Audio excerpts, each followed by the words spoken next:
Oh gosh, sorry, I forgot to have the mouse on the unmute button again. Hi everyone, welcome to the stream. My name is Quimby and today we're going to be playing Minecraft. We are honestly kind of getting to the end of the mining stream. We've got just a couple shulker boxes left and then we're gonna be out of here. I'd like to extend a big congratulations to Jayshu for getting the first channel points reward. Very cool, congratulations. I just finished 16 out of 17 tests. Oh, let's go, we'd love to see it. Good morning, Gamer Nation. Morning, good Gamer Nation, says CandyBot, which is a command that I think I have no choice but to follow. Checked in. Yeah, I saw a penny. This reward is temporarily out of stock. Bless. Bless. Good morning, Gamer Nation. Good morning, Gamer Nation. Hi, Jayshu. Hello, hello, hello. Penny. Oh, you should not eat my creator. Oh gosh. Corvigate picked the wrong house and got eaten by Jayshu. This is so sad. This is so sad. I can't believe this. Oh my gosh. This is so unfortunate. Ah, sorry, I'm doing that thing again. Sorry, give me 2 seconds to crack my neck properly. Hold on. Okay, we're back. We're back. Sorry about that. It's just an instinct. It's just an instinct. I went, oh, my next little stuff, I need to crack that. I'm so sorry for anyone who that sound bothers them. I'm gonna drink some water now because water's good. Hey, there goes CandyBot telling me to drink some water. CandyBot and I are in sync. We are on the same wavelength. CandyBot and I understand each other so well. Chat, how are we all doing today? I hope that you guys are vibing, having a good time of it. I'm feeling very pleasant today. I'm feeling so stoked and ready for life, which is a good way to be. Yippee! Check memes. I'll take a look. Please do not tap on the glass. It scares the ice cream. No, we can't be scaring the ice cream. Where would we be if the ice cream was scared? That's so spooky. Oh my gosh. Ah, gosh darn it. Now I want ice cream. Gosh darn it, Jayshu. Ice cream's just really good, you know? I just think that we live in a world where there's ice cream, and isn't that beautiful? Isn't that incredible? Whoa, kind of neat is all I'm saying. Maybe, I don't know, we'll see on that front, but at any rate, that is the end of our intro section. I've got a playlist pulled up that says video game music to jam to during your grave shift. So we're gonna see how this goes. We're gonna explore this. We're also gonna change the scene. 3, 2, 1, and pop! We are here in the cave. Oh, wrong button. Girl, help, I am in the cave. Oh gosh, wait, there's more cave up there. Yeah, so, just a real quick check-in on the progress of the mining stream. Oh gosh, we've got 2.5 boxes. Chat, that is very achievable. Maybe not in one stream, but almost certainly in 2. As a society, we've developed because of the unnecessity of ice cream flavors. Do you mean unnecessity of ice cream flavors? I don't know, I think, I think that people can do whatever they want forever, and if that means having a bit of weird ice cream every now and again, well, who am I to tell them no? Who am I to say, no, you can't have ice cream? Okay, we're just gonna, get good at jumping, and then hop up here, just do a little bit of lighting up to keep this area safe and up to code. Yeah, we gotta be up to code, you know? Where would we be if we were not up to code? Okay, well, there's definitely more cave this way that I'm probably gonna need to explore, but I'm gonna backtrack and I'm gonna come back to that later because I want to not do that thing where I end up a whole, like, cave and a half away from where I want to be. Twitter has devolved even further. Oh gosh. What is it this time? Is it that you can't opt out of the data scraping now? I saw I heard some stuff about that on Tumblr. Or is it worse? Because the thing is, that's bad already. I wouldn't be surprised if it's worse. Did you hear Liam Payne died? Who's Liam Payne?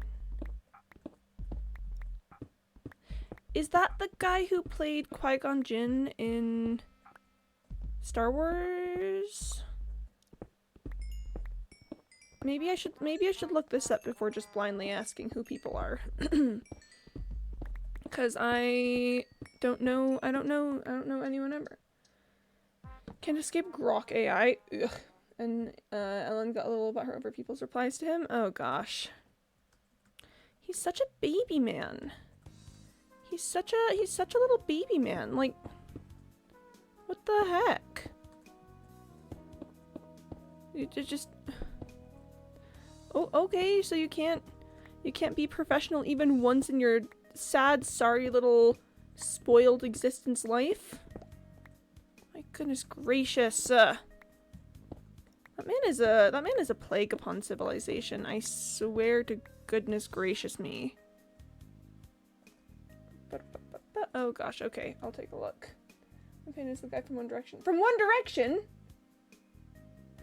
I heard Liam, oh gosh, I don't know why I thought it was the Star Wars guy. I feel like he might have a Liam in his name somewhere, but censorship is the child of fear. The father of ignorance and the weapon of tyrants.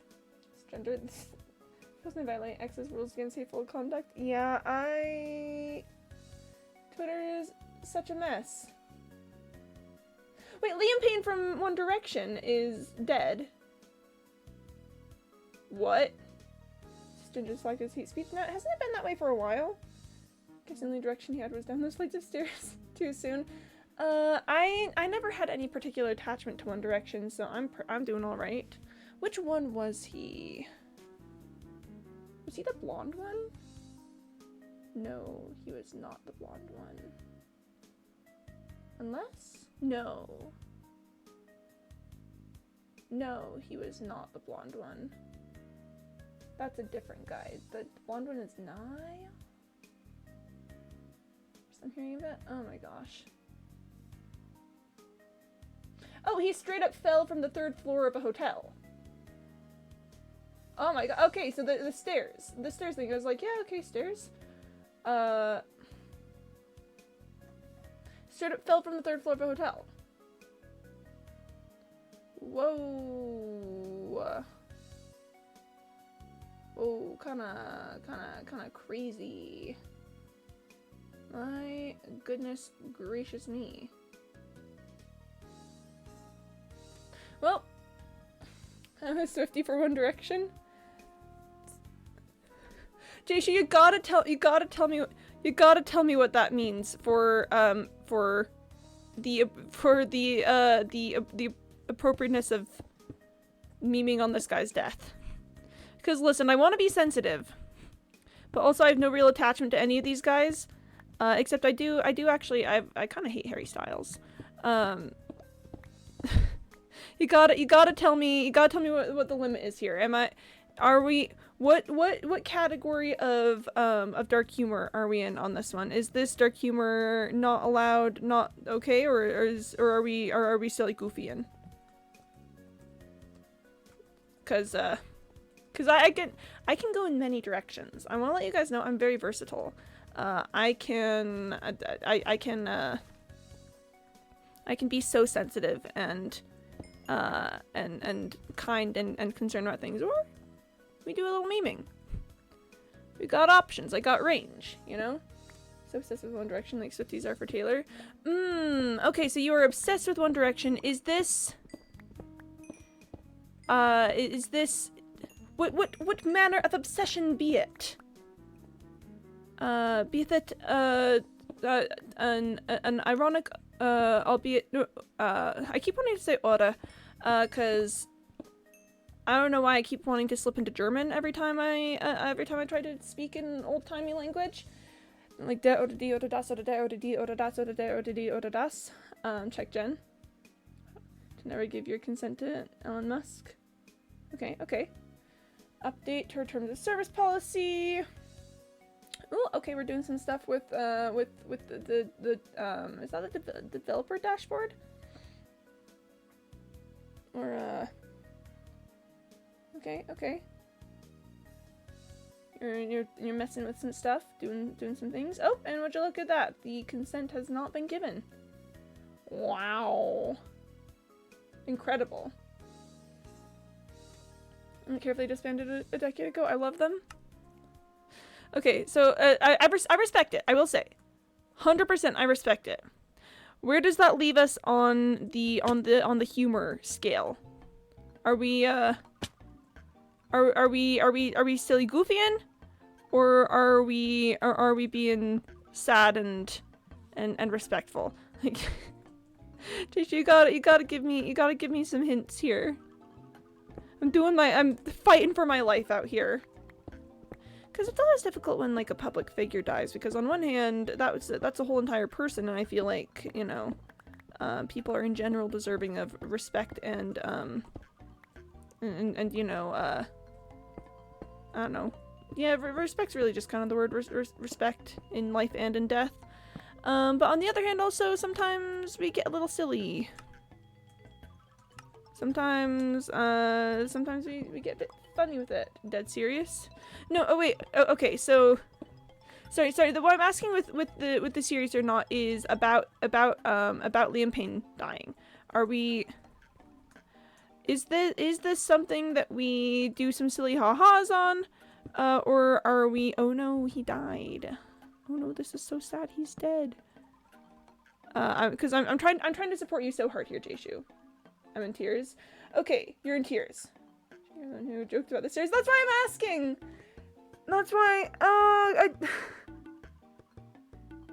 Jayshu, you joked about the stairs and now I can't tell if me saying haha L would be insensitive or not. Ah! I feel like I'm trying to support my gay son.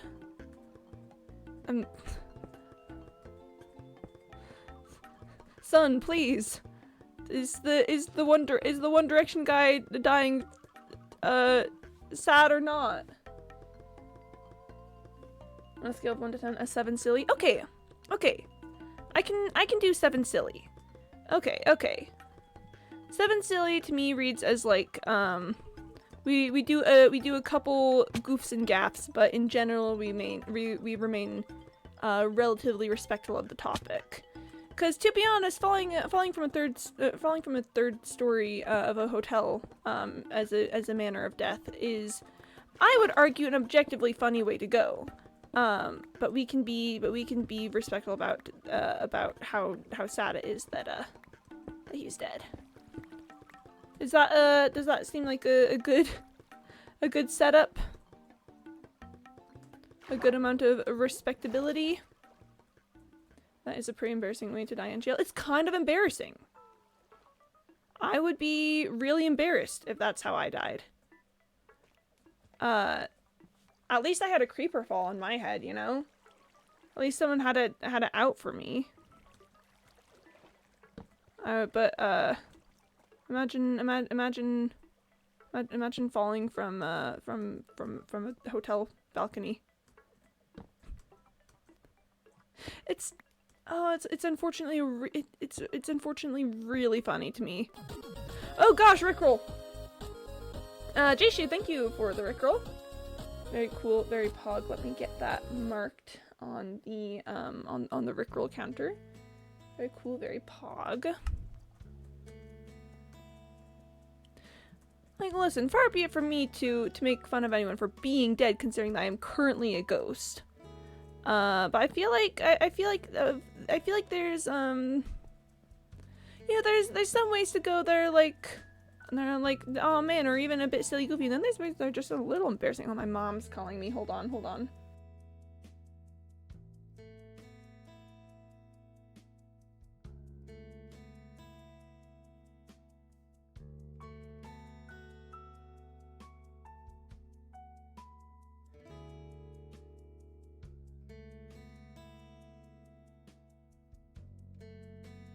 Alright, call to my mother has been accomplished. Check Jen. Did I test the series? Cisgender isn't flagged as hateful in tweets from my phone, but put in a reply in its hate speech. A registered Pennsylvania voter. Oh, yeah. Yep, cisgender is the, as a reply. Yep. Got super fascination nephews? What does that mean?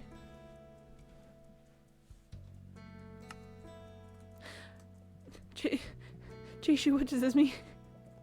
For the second time today! Hi, Jayshu, what does this mean? Pardon me, pardon me, but, mayhaps perhaps if it's not too much trouble, perhaps we could get just a little teensy little bit of an explanation of what in the heck does that mean? Oh man, this copper vein, it's kind of going. Sheesh. Look at that. Look at this thing. My goodness gracious me. I do love when you find like just a little bit of copper vein and it turns out to be like a whole huge monster of a thing. Like look at that. Just and it leads to a coal vein too. My goodness gracious.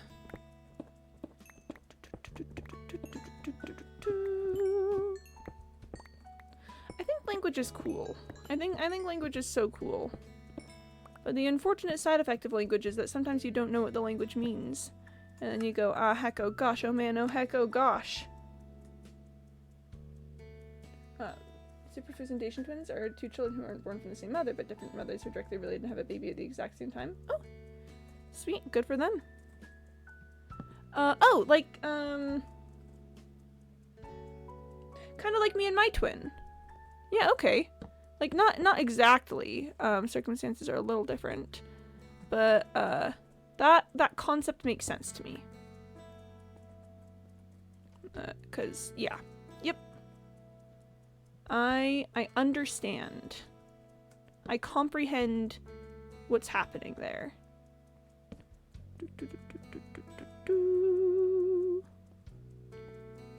Hope he's doing well.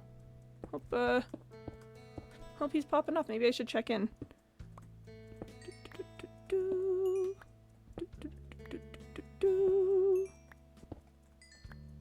Let me snatch this coal right here real quick. Maybe Big Brother has one of those, I think. Sweet. Like a second cousin or something. Brother from another mother can be literal? Indeed it can! Me and my twin, used to get signed up for, like parent and child, like little courses and stuff, like little, like baby learning courses, with only one of our parents, and, everyone would just assume that we were related, because they signed, they were just like, is it okay to have, it's okay to bring like two kids who were born on the same day but have different last names, and they're like, oh yeah, we do twins all the time.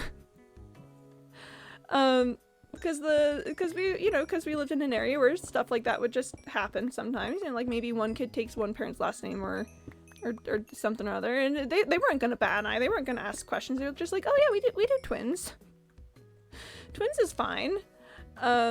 And so yeah, it would be me and my twin and one of our parents, being little baby guys, little toddler men, and everyone was like, oh look, they're twins, and we absolutely were, but like they would never directly claim that we were, that we were blood related,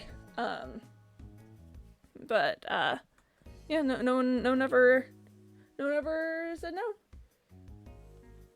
Okay, never met the kids out of Kate. Today it's my aunt and my cousin and babies. Quimby Blurt is real? Quimby Blurt lore real? I've told you guys I have a twin before. You guys literally know this. This is not new information. You guys know this. Guys, I've told this story before. You know I have a twin. You know this about me. Well, I guess maybe you didn't remember. But it's not like I've been keeping this secret or anything. I've literally talked about him before. Y'all. Alright, the IO sites might be deleted soon. Oh. We live in a constantly burning Library of Alexandria. No, but guys, I've literally talked about my twin before. This is something that I know that I've talked about. Like, I've talked about my twin, when I talk about how I know, like, 4 people who were born on the same day as me. I've talked about my twin when telling stories about like little baby Quimby alert. I've talked about my twin before.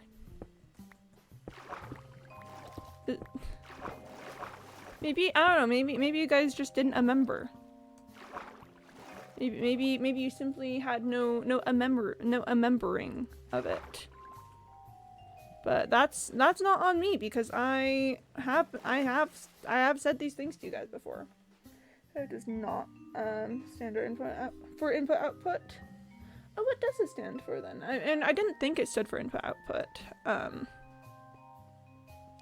But I'm very curious about what it does stand for.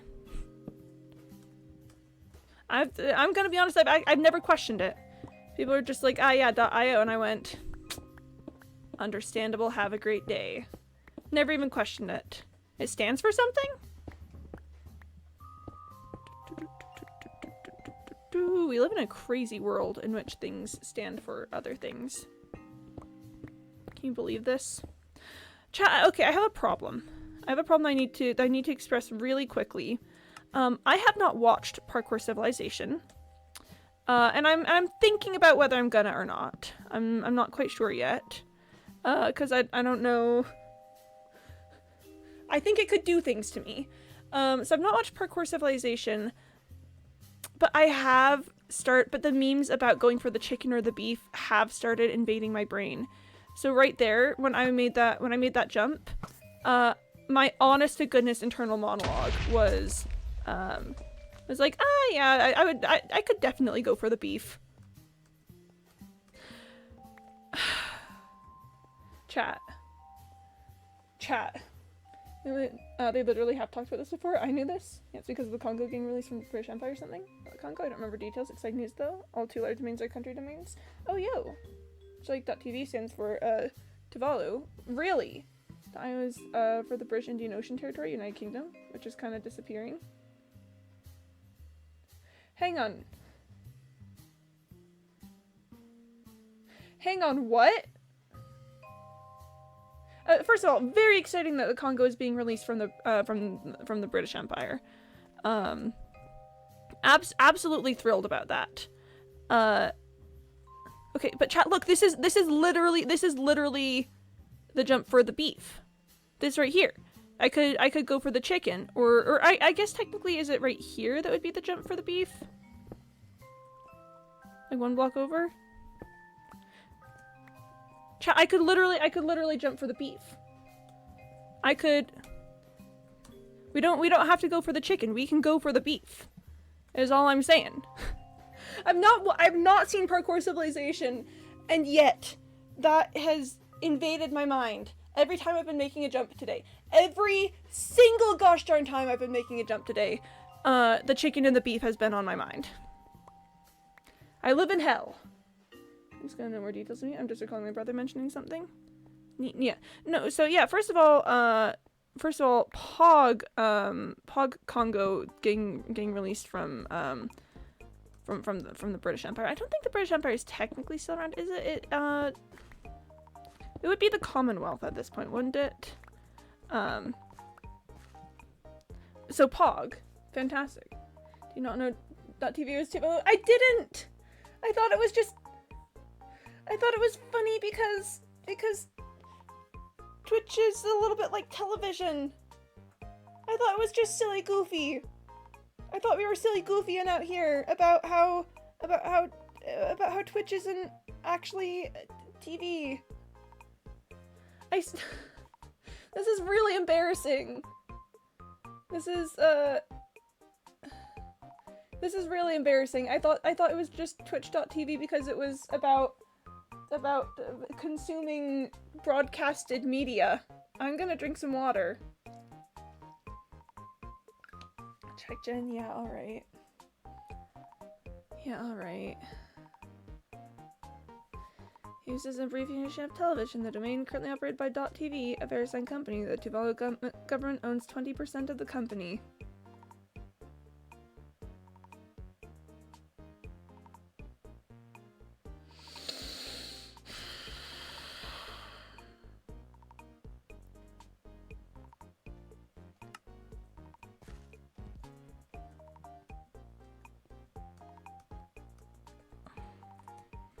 Oh my gosh, we jumped, we got the beef.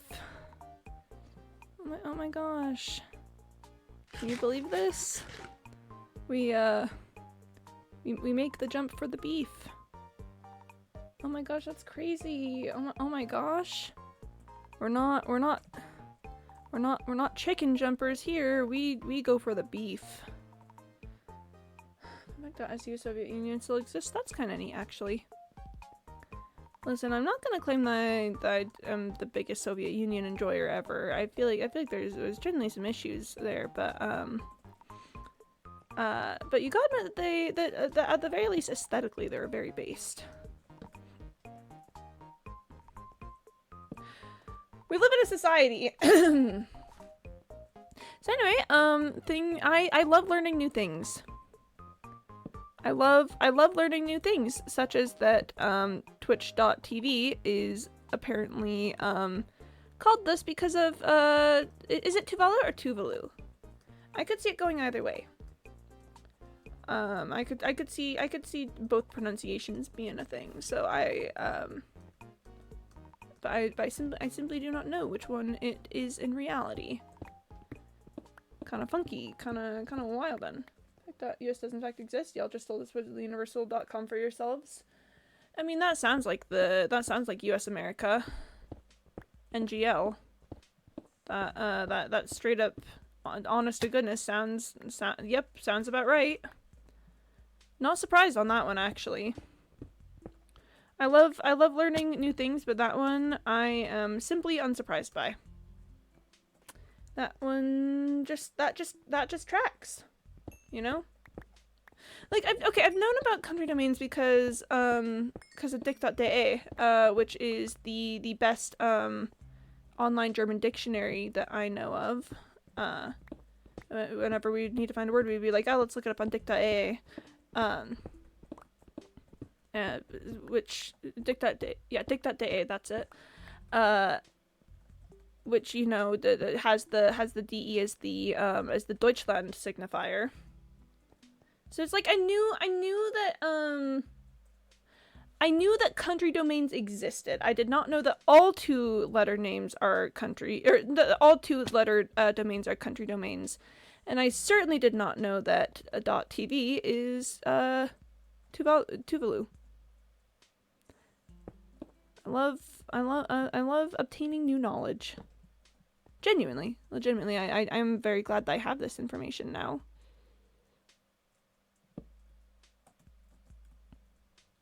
Woo! That's Skulk right there. That is Skulk. So we're not going down there. I want to go a little bit this way.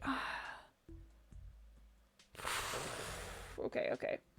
I can tell every single 2-letter domain is a country domain, like .au for Australia, and the country gets the money for people using it. So when Twitch wants to use .tv because it's cute and easy to remember, they need to pay Tuvalu to do it. The .io is really popular, but because the Indian Ocean Territory is under British control, the British get all the money for it. I see.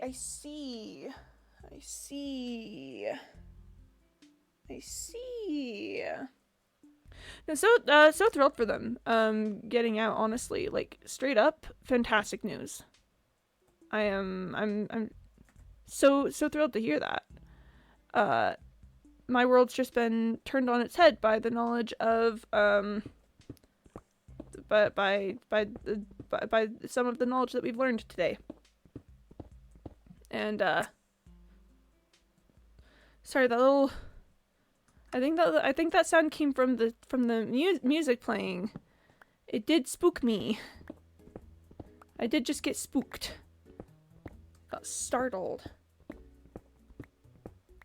Not the Congo is wrong. It's getting released, I think. So suddenly legality or ownership of the .io domains are in the air. Not the Congo. But honestly, anywhere getting released is good news. Big fan.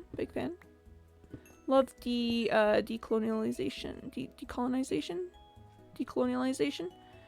Anyway, look at this deep slate coal ore that I'm picking up.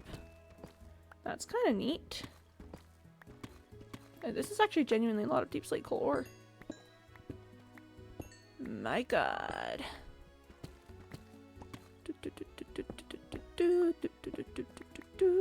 Okay. 14 deep slate coal ore, just from that. Bottom area is the most interesting. Code mineral entity, new, right, new use. Hang on, Mayot is YouTube? What? What? What? Huh. That just means I get the money for it. Could probably use it to recover from chronic Britism. Yeah, that's the hope. That'd be kind of neat. Would be pretty pog. Western Somali's website, WebSocket, WorldSite, and West. Huh. It's always .ISO standard country code. We're learning so many things today. This is a regular old classroom experience that we're having in this chat on this day. There is lapis there. I do not want to get close. I don't want to get closer to the skulk. So we're going this way instead. I think it's also ender chest time. NGL, it's kind of ender chest time.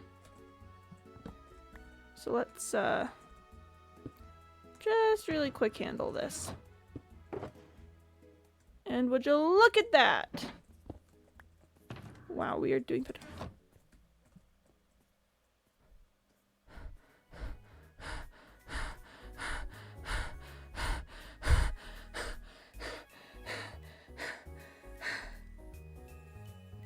Candyfont wants me to drink some water. What's the .sh? Shell, Schleswig-Holstein, St. Helena. I'm gonna drink some water. Tasty. Tasty. Sorry, give me just a sec.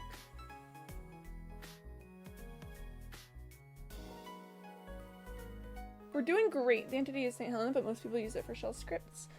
Neat. Neat things to be learned today. Where's the creeper? Where's the creeper that trips?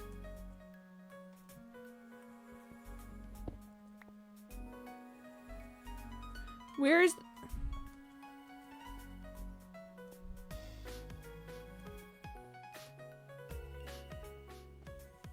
It's all this way.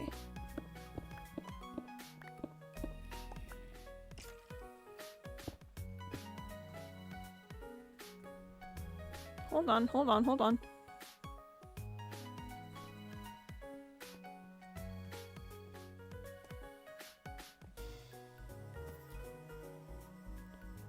What?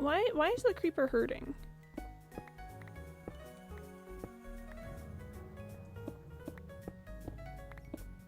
Aha!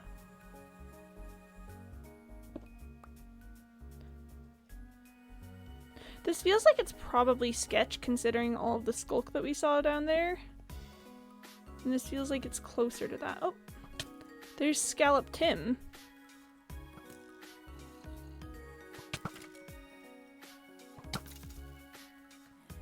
There's Scallop Tim, there's Zomber. There's the creeper that hurts!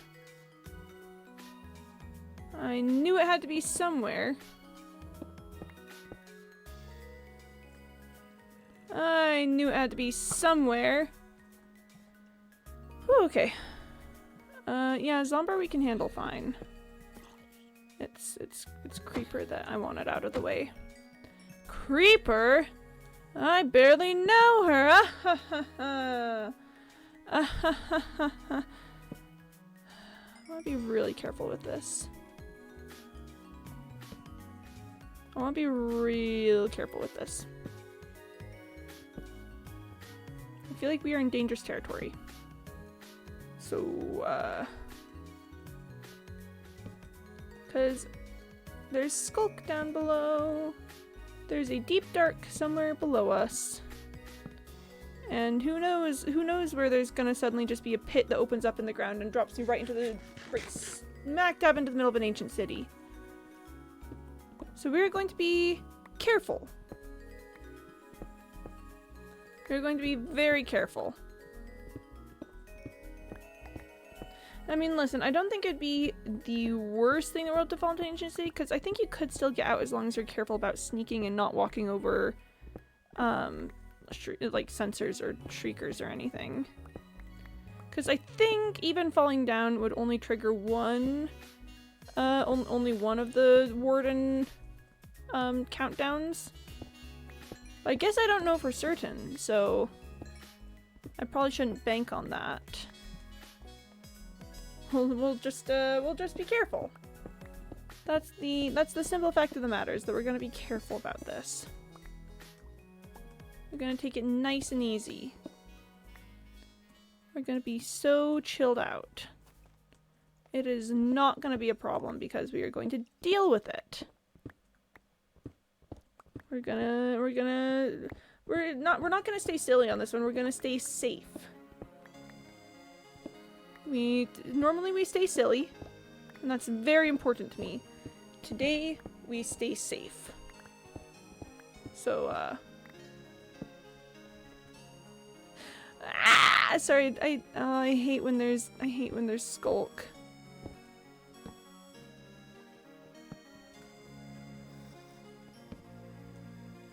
There, that'll be a pretty good signifier. There's... Oh, Joy, a creeper. Let me just, snipe that guy. There we go, and then we'll take looting on this guy because I've been using a lot of arrows. I'm out of torches.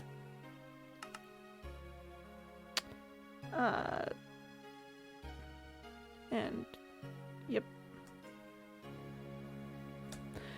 At any rate, we're doing great. We're doing fantastic, chat. We're having a great time of it. I am thoroughly sidetracked at this point. But we're doing fine. We're doing all right. We're doing okay. Woo! So taking a little stretchy stretch. The skulk, like, anytime I see it, it sends a burst of adrenaline into my system. Which is fine. It's not the greatest reaction in the world, and because then when the adrenaline starts wearing off, then I get the post adrenaline, like, whoo. And it's not a huge adrenaline rush. It's not like, you know, not like a dingo ate my baby or something. But it is whoa. Oh, I was gonna put the deep slate coal ore that I had into my ender chest. But I didn't because I heard the creeper trip. And then I got spooked by the creeper, and then I went on this whole little adventure. So we are going to do that now. Because I don't really want to be carrying around the coal ore. I've got it in here at the moment. This is a pretty decent haul of deep slate coal ore, I'm not gonna lie. Like, again, it's not that rare of a block. It's not like deep slate emerald ore or anything. But yeah, it's a nice... Ah!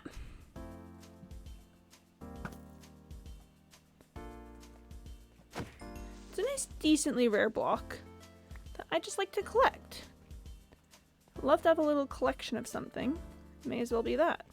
And who knows, maybe someday I'll decide to build with it or something, and then it'll be really useful to have on hand. Because you know how I am with just suddenly deciding to build with very expensive materials. I just want to see if this skulk is down here. I don't see anything, but I'm also not going to explore any further down this way. I just don't think it's worth it. I just simply think it's not worth it. I would like to not see it, actually. That seems like that seems like a good time for me. Not seeing this skulk. Ah, cobblestone. Not that I don't like cobblestone. I actually think cobblestone's a really fun block, and I want to do more with it. It's just that none of my builds at the moment are really conducive to using cobblestone. I was originally gonna have a whole ton of cobblestone in the Great Hall with my little like stained glass design that I was gonna use. The cobblestone was gonna be there as the wall material that the glass was braced against. But I'm really content with the direction that the Great Hall has taken now. So, you know, unfortunately, cobblestone has had to fall to the wayside. I'm very excited for when we finish at the cube and Alive Bee we get to get a new Alive Bee, I should say, because Alive Bee's not coming back. Alive Bee's dead. And you know, there's got to be some sense of permanence around here. When we get a new Alive Bee, I'm very excited to have some new big projects to work with. I've loved what I did with the tile flooring in the Great Hall, and I really want to explore something further with that in the next life. Like, I don't know what exactly. Maybe I'm gonna build a palace or something. Building a palace could be cool. I don't do a lot of freestanding structures nowadays. Most of my stuff is, you know, hidden inside of a mountain or a cave and something, which is very nice for not having to do exteriors and interiors, but you know, obviously is a bit limiting in some ways. So maybe I'll build like a palace or something, and oh, wouldn't it be cool to build like just a big old palace, a big huge house, and then just have a bunch of different tile designs that I can use for different floors. That actually genuinely sounds incredible. Cause basically I'd need most rooms to be or like most parts of the palace to be on Great Hall scale to be able to do that much tile work. But you know, sometimes you gotta go big on things, and being able to do just a ton of really fun tile designs does sound like quite a great experience. And to be honest, we're not that far off from finishing the cube. I say this knowing full well that we are still technically less than halfway on the cube. But the model that I've been working with of doing mining trips to fill my ender chest, which is approximately 1/10 of the whole thing. Like, hey guys, that's what, like, I need to use Spottily. Ooh, which is that bad news? But yeah, doing about 1/10 of the cube every time we go. We're gonna be at like 6/10 after this trip. So I'll probably just have like, you know, 4 or 5 more trips after that. Which that sounds like good news. I'm very excited for that. This is the opposite of the direction I wanted to go. I was like, what's going on? That's where I just was. Oh, Spotify. Not a Spotify enjoyer, Penny? That's fair. It's, I think I should always just be able to listen to whatever music I want forever with no ads, and also no subscription to anything, but that's like... That's utopia kind of stuff talking. That's maybe a bit unrealistic for the current world in which we live in. But what was I saying? Something about something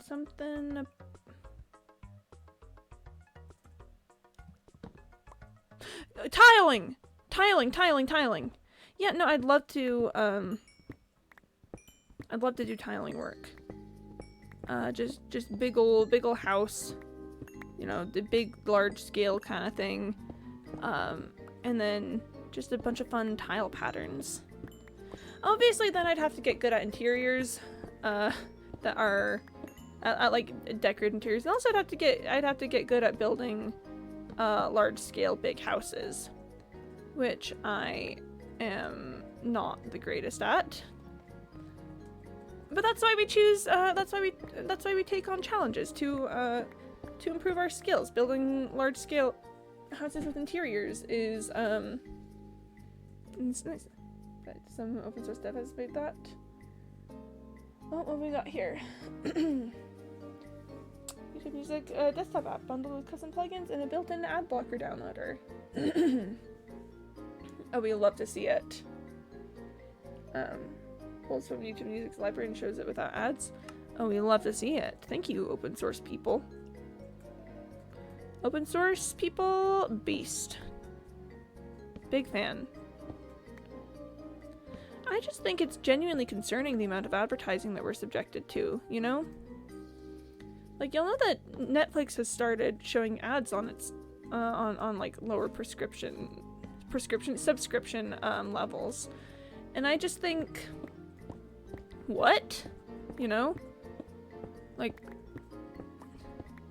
the whole purpose of the model was that you didn't have advertisement. Like, you could have access to, you know, to titles and stuff without having to wait for them to come on TV or have, like, advertising stuff. Like, what?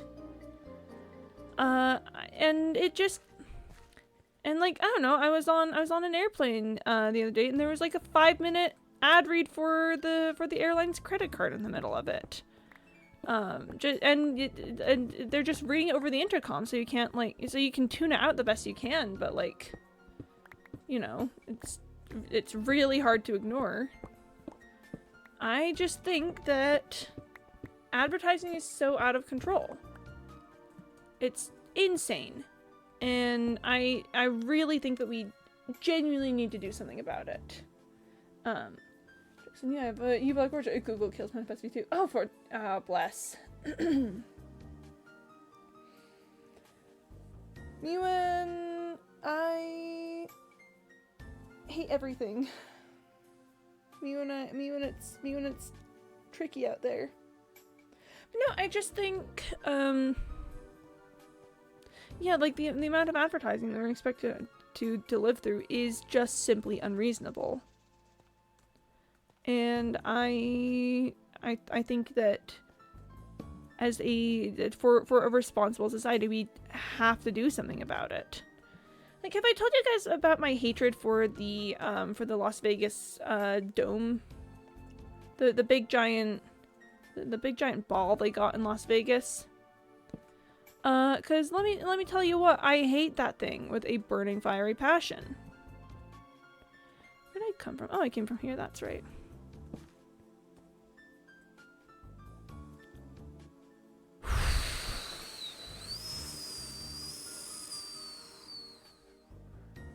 Would not like to go there.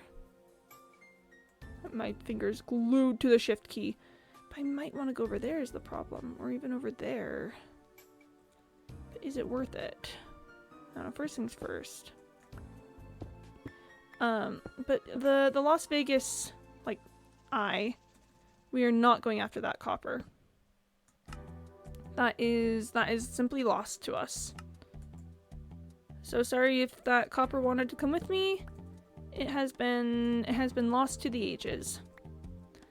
But it's just this big giant ball, and it's so bright. It takes up so much of the night sky. It's so impossible to ignore, and they just place stuff on it. Like, I don't remember if they do advertisements or not. If it's just like padding stuff. But even just the fact that it exists and is such an eyesore. And that people just have to live with it. There's no way to, like, tune it out or get rid of it. I just feel like that should be illegal. You know? I think that who gives you the right to just control my sightline like that? Genuinely awful. We're just gonna...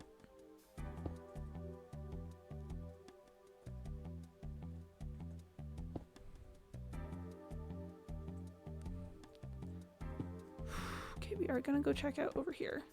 This music's good for what I'm doing right now.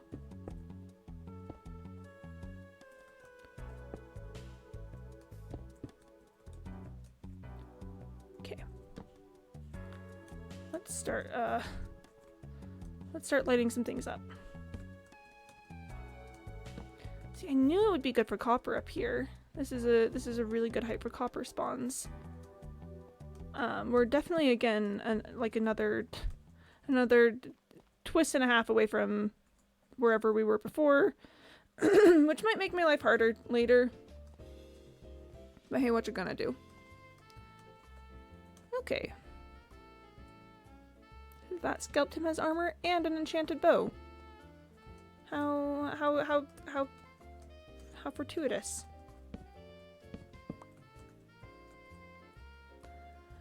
Okay. Woo! We're doing great. We're doing fantastic. Everything is just fine here on the Western Front. All quiet on the Western Front, as they say. Listen, I don't know if this is the Western Front. I don't know what's going on here.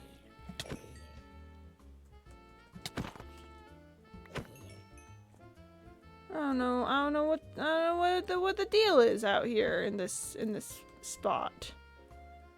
All I know is that we're here and it's fine.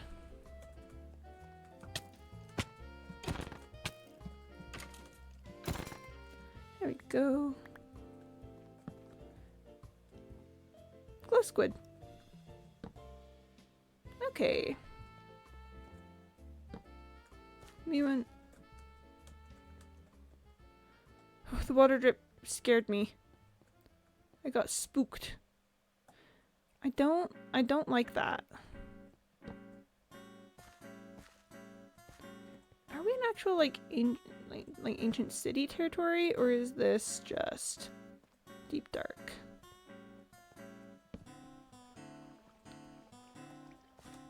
I don't really want to get close enough to actually tell. That's very ominous. That's very ominous, and I'm not a fan. Big unenjoyer of that. I would like it to not be that way. There's a spider now? My goodness gracious me. Chat, are y'all seeing this? I'm being personally attacked. I'm being personally attacked by the universe. They're going after me in particular. There's some coal and copper up there. I really should go after. Where's the spider? It's fine. We're fine. I'm gonna sneeze.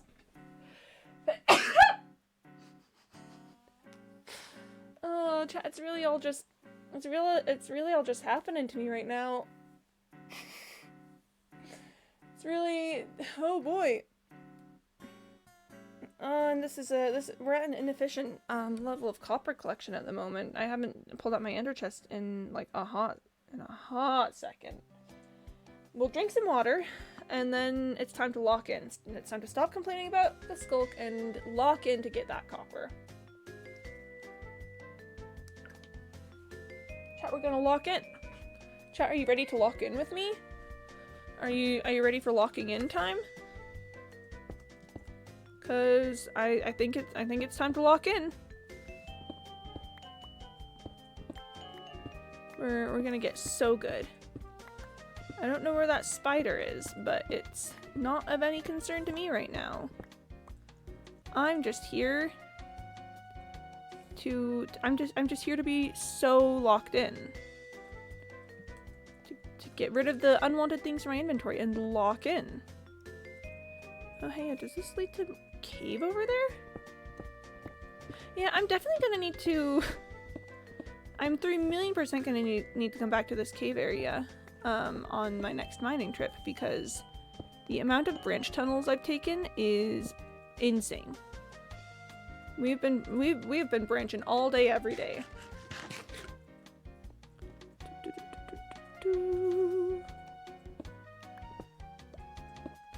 Okay. Coal, we got the copper.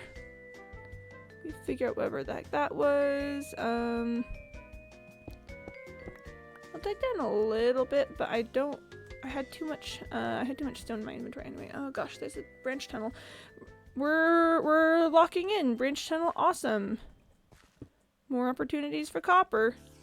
Oh, there's a spider. Okay, hang on. That actually does genuinely make me feel better.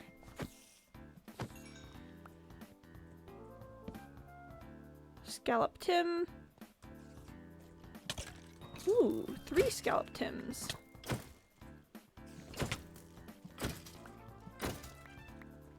Three whole Scallop Tims and another spider. Chat, we've got a veritable abundance of riches here. Veritable is a good word. On our imaginary good words list, I would like us to put veritable on there. Cause, so a fun little story about the word veritable, is that I had such a little epiphany about it, a couple years back. I'd heard the word before. I was like, okay, veritable, I'm one of those kids who read a lot of books, when I was younger, and learned a lot of big words from reading books, right? So I was, you know, me big reader kid, I'd heard the word veritable before. It was something that I was well familiar with. Just the concept of the word. And I knew it by vibes. People would say, like, a veritable abundance of riches or something like that. And I'd be like, okay, so the context in which it's being used tells me that yeah, there's an abundance of riches happening with this word veritable. Okay, yeah, sure. Okay, so I know it means something along the lines of, like, yep, that's it. And then I was reading a book series called Deltora Quest. Very, very good book series, honestly. But in this book series, there happens to be some dragons, which are very cool. I'm a big dragons enjoyer, in fact. But all of these dragons have names, right? And knowing the dragon names gives you, like, power with them. And at one point, we learn the name of this dragon. It's a purple dragon, and is related to an amethyst. There's stuff about, like, precious gems and the stones having power and stuff. It's a whole thing. Deltora Quest got lots of lore happening there. But the purple one is about truth. And I don't remember exactly how we know that, actually. It might be something to do with the powers of the emerald. Not emerald, amethyst. Might have something to do with the powers of the amethyst. But then we learned the purple dragon's name it's either Verity or Veritas. And then at some point the name of the dragon is spoken, and they're like, oh, like, yeah, Veritas, of course, truth dragon named after truth. And I went, oh! Me reading this series, again, having previously only known the word veritable by vibes, I go, wait a second, verity, veritable, oh my gosh, that word means truthfully. And it's nothing huge, it's nothing, like, majorly life-changing, but I do think it's really funny. I think it's really, honestly, genuinely very funny. What? Oh gosh, there's torches there, which means I've come into this area before from a different direction. Okay. I'll leave a torch there to be like, this is the way that I came from this time. Don't know what in the heck is going on over there. But yeah, it was just a funky little, I know so many words purely by, like, vibe and use. Which is why sometimes I'll say a word out here and then I'll be like, wait, is that what I mean? Because I'm just, the vibes tell me that that's where it should go. I'm like, what is the exact meaning of this word that I'm using? Am I using it correctly? What's going on there?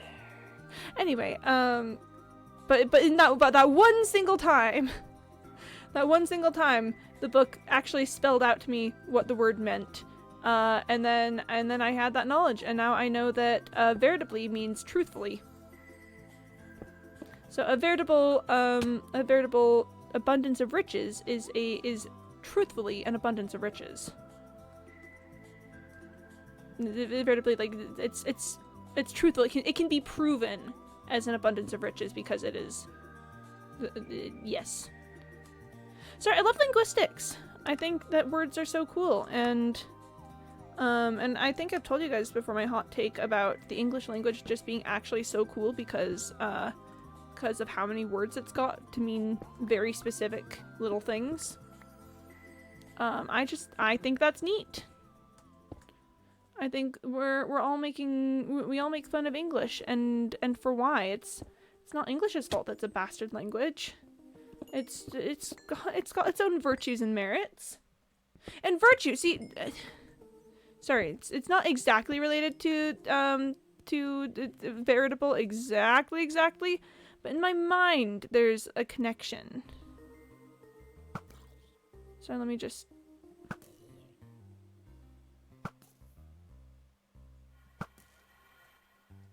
There were some guys down there. I wanted to get rid of them, and now that they've been gotten rid of, then I can live my life happily forever and ever and ever. What are some other good words that I've learned through vibes alone by reading them? August. That's one that I didn't understand for the longest time. I was like, why are they using a month to describe this? But I guess okay. Maybe there's something special about August that is especially auspicious or something. You know, like why should it matter that's in August celebration? But no, August is a word that means like that means like special and fortuitous, shall we say. I'm gonna drink some water because CandyPot is telling me to. If it's an like August event, it's neat. The secret to knowing a lot of words is that you know a lot of words, and it's like, wow, you sure know a lot of words. Yeah, I know a lot of words, and I speak like I'm a high school English teacher a lot of times with the words I use, because I feel like high school English teachers always have that little way that they talk where they use a bunch of, you know, words that that most Americans or most U.S. Americans don't know anymore because we don't actually have vocabulary lessons like we should really properly be having.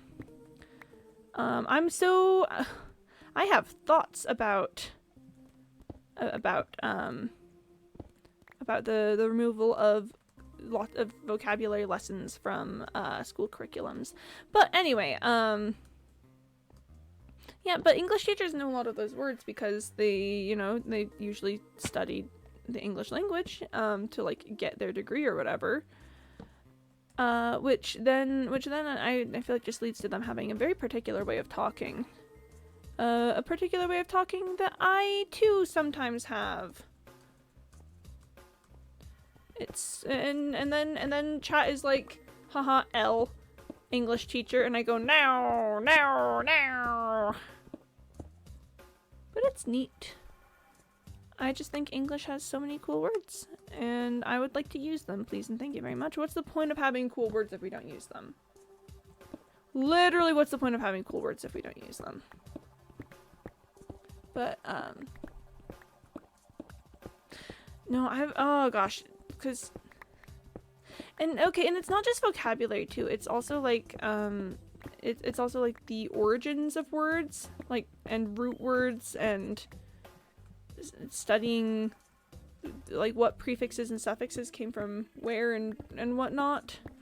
All that is important stuff for being able to really properly use language. Like I mentioned, English being a bastard language, which it is, not a moral judgment. Oh, I know where I am. Oh, I know where I am. Okay, this is fine then. I'll go check to make sure I'm not missing anything from the other direction. Oh my gosh, a man. But I'm pretty confident with where I am. So English is a language comprised of a lot of pieces of a lot of other languages. Which again, that's not English's fault. That's really not English's fault that that's the way that it is. But people are always like, why is English like this? Why does it have all these different conflicting rules and no one can make sense of it ever or anything? And no, that's not true. Listen, I'm not going to claim that English is easy, because it is not. There is an awful lot of changing rules and things that are true in some cases but not others, and words being pronounced completely differently than how the rules technically said that they should be. All of this is true. All of this is absolutely 3,000,000% true.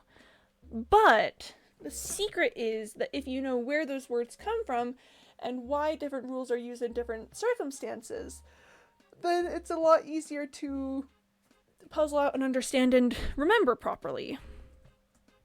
And gosh darn it, we used to teach those things. We used to that used to be like a big part of school curriculums was all of that stuff.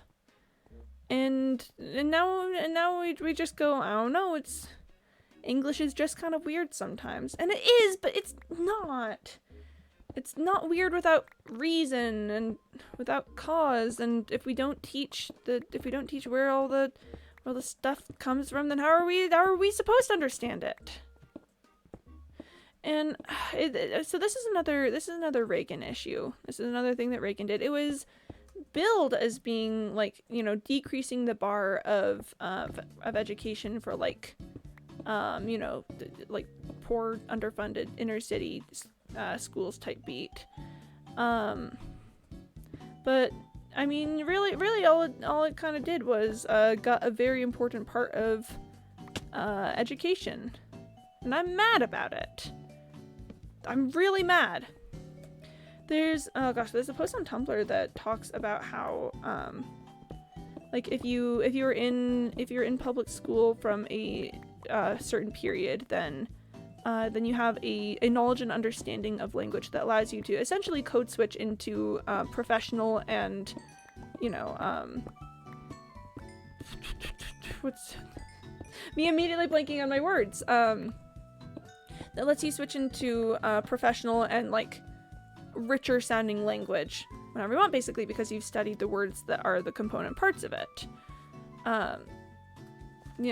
Whereas then once we removed being like learning about roots and everything that comes along with that, then and also vocabulary and things, then we're no longer teaching people how to switch into that more professional language that lets people take you seriously in professional environments.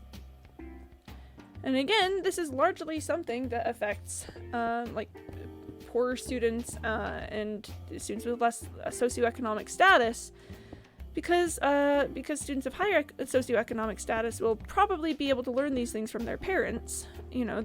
Their parents will be able to, like, this is how you talk when you're in a job interview. This is how you want to. These are the kind of words you want to use when talking to your boss and stuff.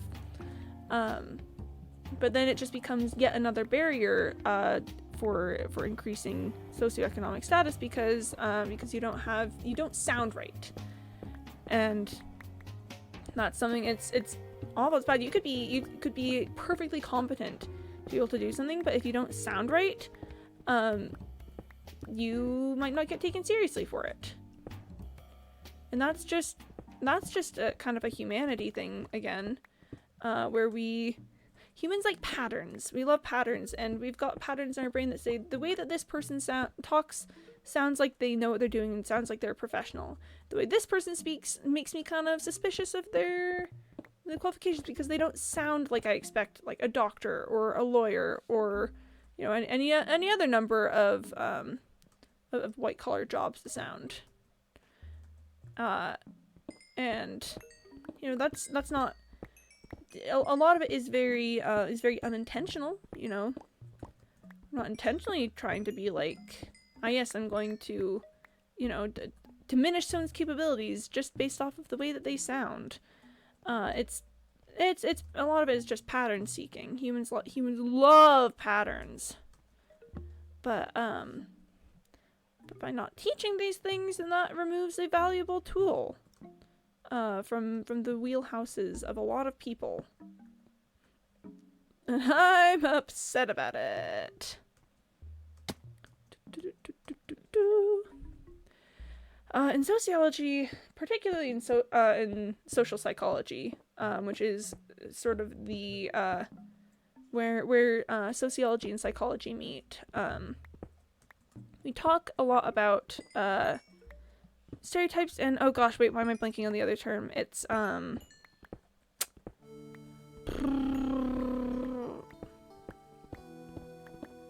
gosh, what's the other term I'm blanking on right now? The gosh, I don't remember the exact word, but we like mental shortcuts. Again, humans love patterns. We love to be pattern seeking.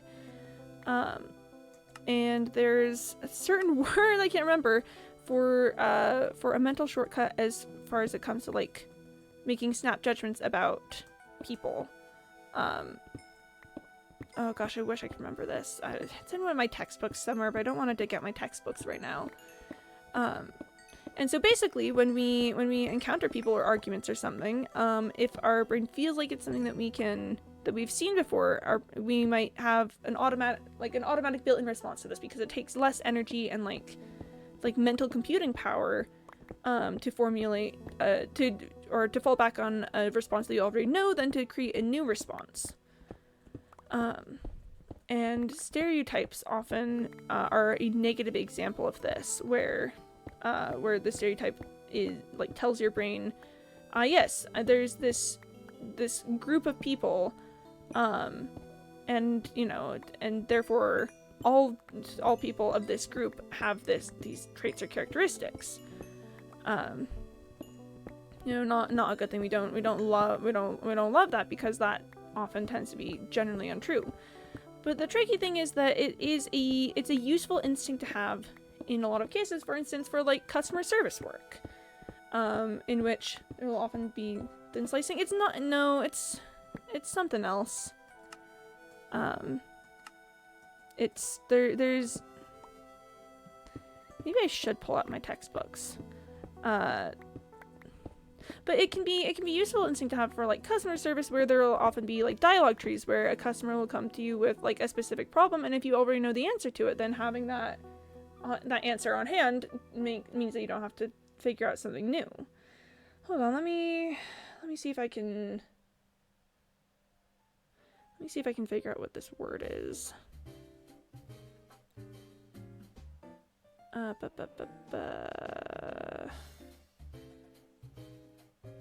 Hold on.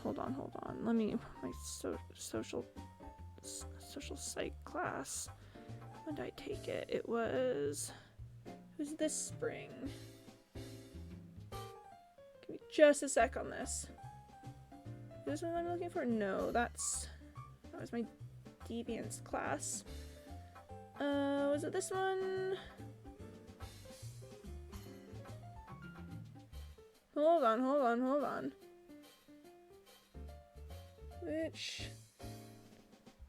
Which class was this?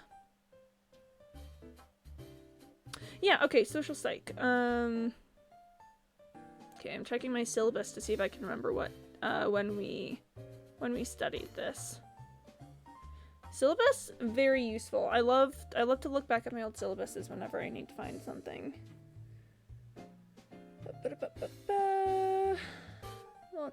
Lots of red tape in the syllabus. Okay.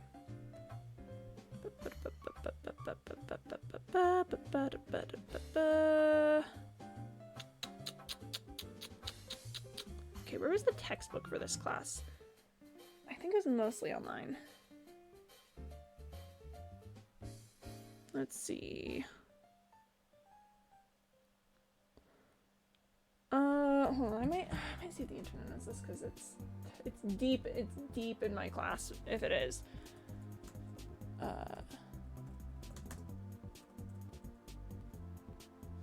Okay.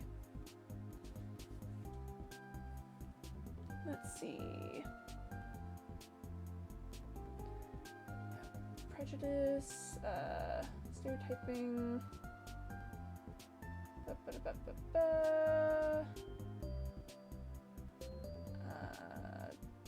talking about institutional discrimination, which is important. No. Oh gosh, what is it?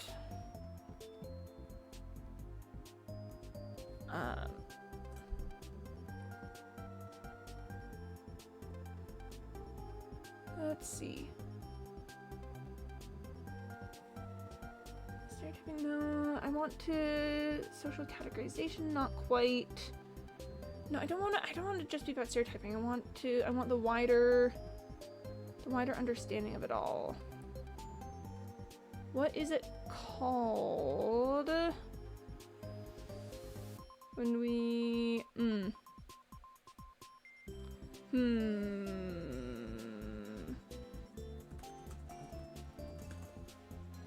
Heuristics! Heuristics, that's it! Sorry, I'm sorry, that was loud.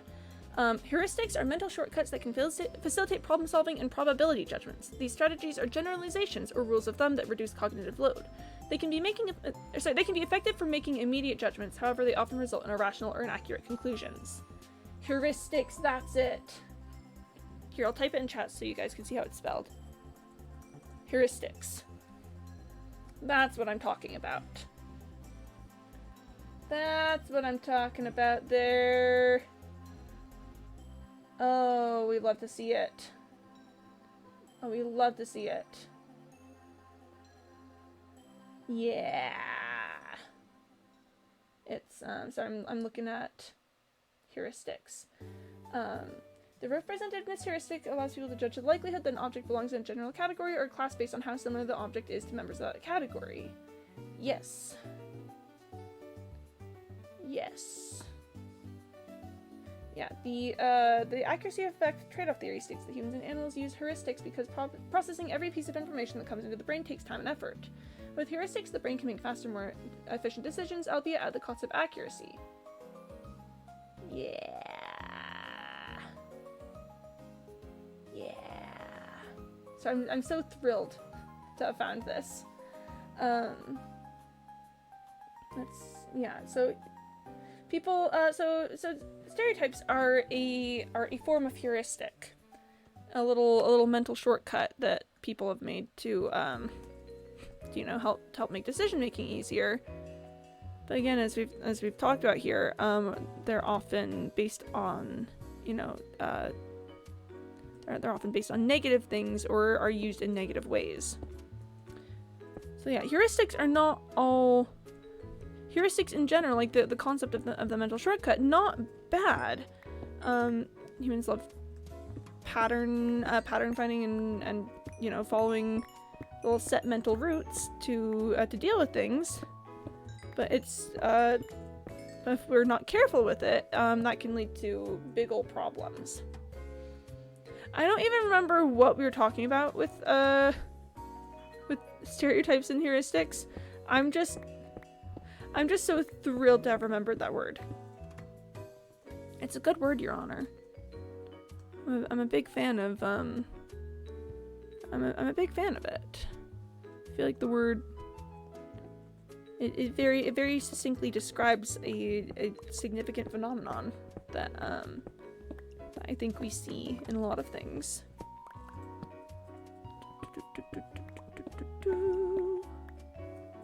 Social psych is really cool, y'all. Social psych and like symbolic interactionism style to work. That's the stuff that I'm really interested in. It's all of it is things like how the individual interacts with society. Because sociology works on a wide, broad scale, with the use of statistics to support data and conclusions. But obviously wide-scale quantitative statistics won't be able to describe the entire human experience and groups and things. And I'm a big fan of the closer personal stuff. If I were to ever actually be employed as a sociologist, I would love to be doing case studies. Case studies or field studies is technically what they're called.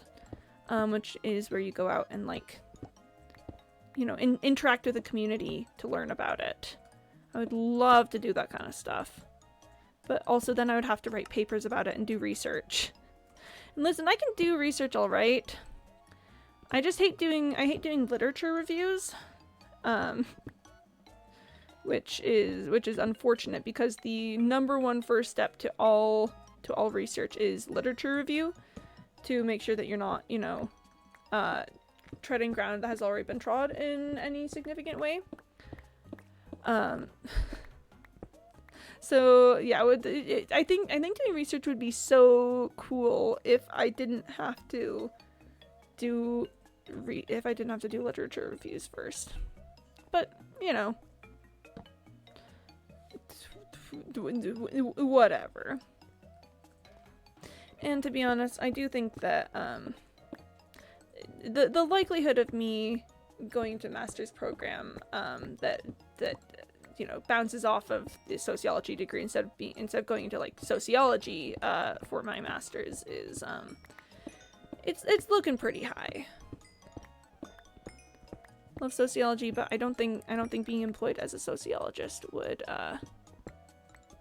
be great. I like having the theory base, like knowing about literature and about the study and the different schools and all the things. That's very important to me. Love having that knowledge. But my goodness, it sounds tedious to be doing all that.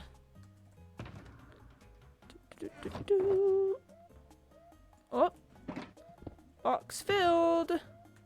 I said earlier that we need to lock in, and I'm not gonna lie, we're kind of locking in. Look at that. Ah, chat, we're making it. We've just got a little under 2 boxes left. The question is if I want to go for that copper, which looks like it is above the Doom Pit.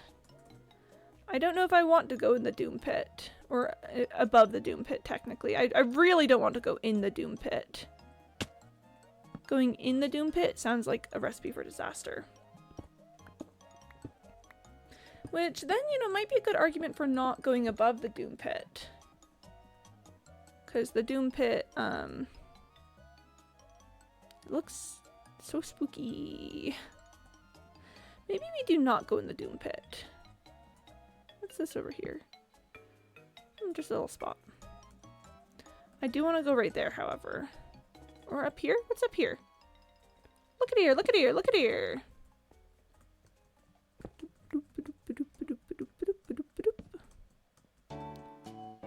This looks nice and not doom-pitted. Maybe I spoke too soon.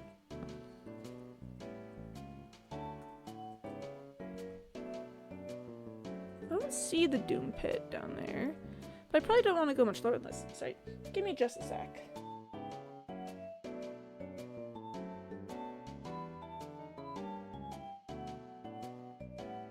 Alright, I'm back. Yeah, maybe we go here and no further. Whoop!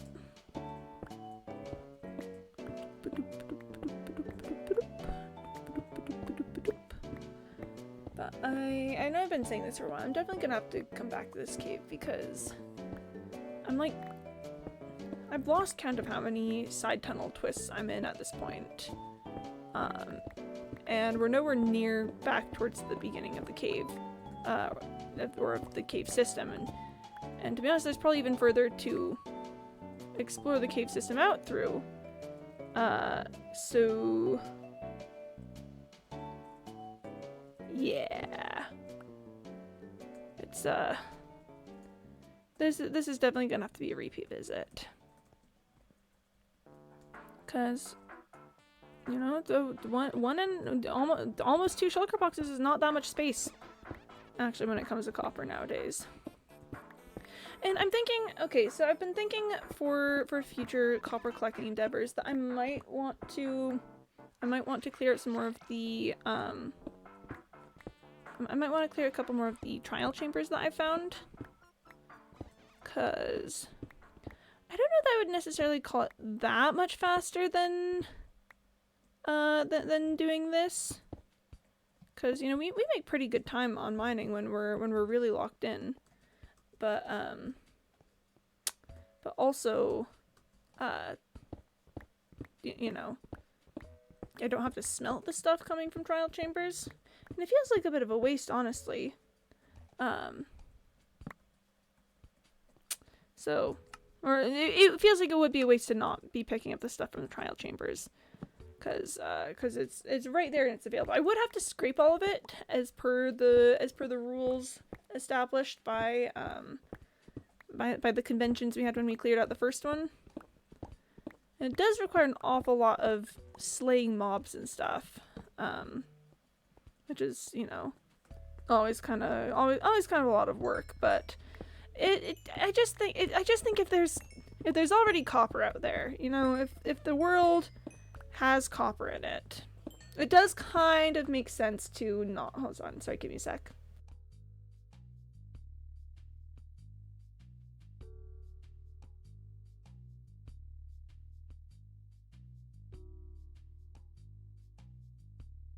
Came back, sorry. It does make sense to be collecting it, to be honest. Which I vibe with. That's right facing torches, which means that to get back I want to be going this way. This is not that dangerous if I fall, but yeah. What you gonna do? Okay. Next step is to approach that area without falling into the Doom Pit. The Doom Pit seems mad sus. The goal is no Doom Pit. That's my own personal goal at this moment in time. No Doom Pit. So let's see if we can just make a nice easy descent over to here. I'm hearing zombie noises. Wouldn't be surprised if there's a bunch of zombies. But so far, we've avoided the Doom Pit quite nicely. Well, there's a zombie. There's also a creeper right there.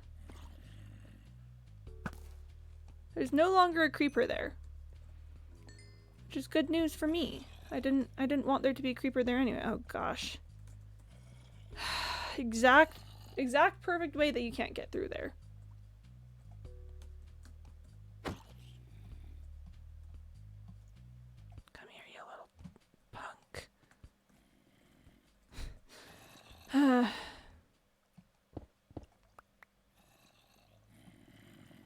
Oh my goodness gracious me. Can I get through this way? Do I really have to break the dripstone? Where's the creeper? Hold on, the creeper using dripstone to... Come here, you little punk. Well, there's a zombie behind there. Why is that creeper so perfectly behind the dripstone? I'm so sorry. I feel awful. I feel awful.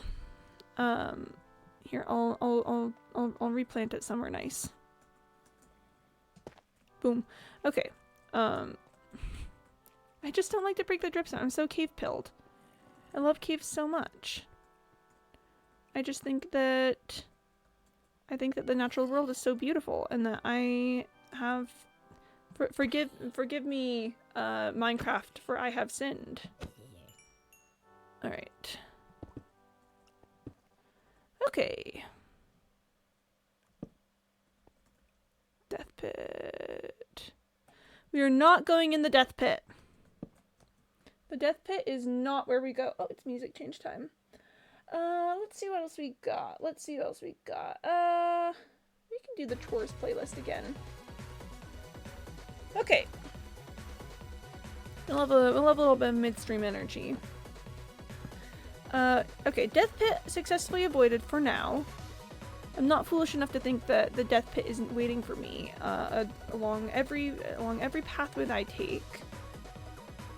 The death pit is stalking me in the night. But for now we've successfully avoided the death pit, so I feel okay about that. Let's make sure to be collecting copper before we go any further. Too many times I've been like, oh, I'll get that copper later. I'll just explore where this cave is going and then grab the copper. And then no! It doesn't happen. I need to be careful about that. This music reminds me of Diamond Hollow 2. I'm sure I've said that before.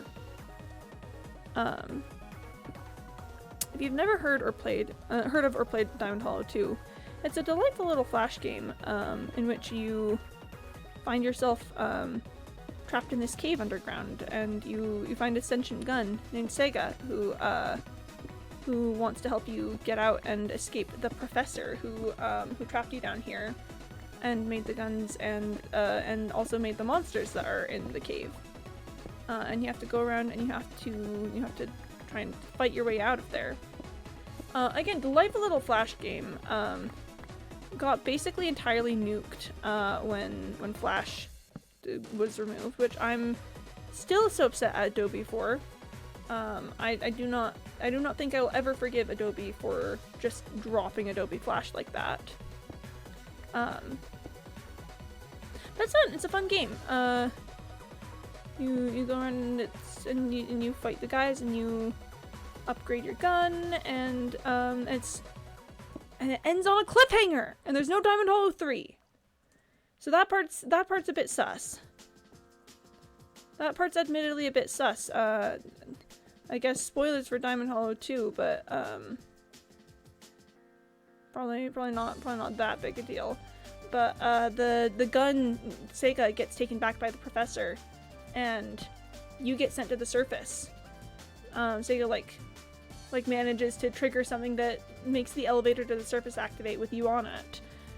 So then you're up there at the surface, and your guy, your friend, the gun you've been hanging out with, is still there, underground. And it's like, oh no! And you know that the professor's gonna try and reprogram it to make it evil again. And it's really sad. And then there's no Diamond Hollow 3. Which, so that's just the ending that we gotta live with, is that Sega sacrificed itself for you, and now here you are on the surface. Big unfortunate. I'm gonna drink some water because CandyBot told me to. Because water. The problem is that I really like stories that absolutely gut me. You know? I really love stories that I walk away from with the knowledge that I will be forever changed and will never be the same after having consumed the stories.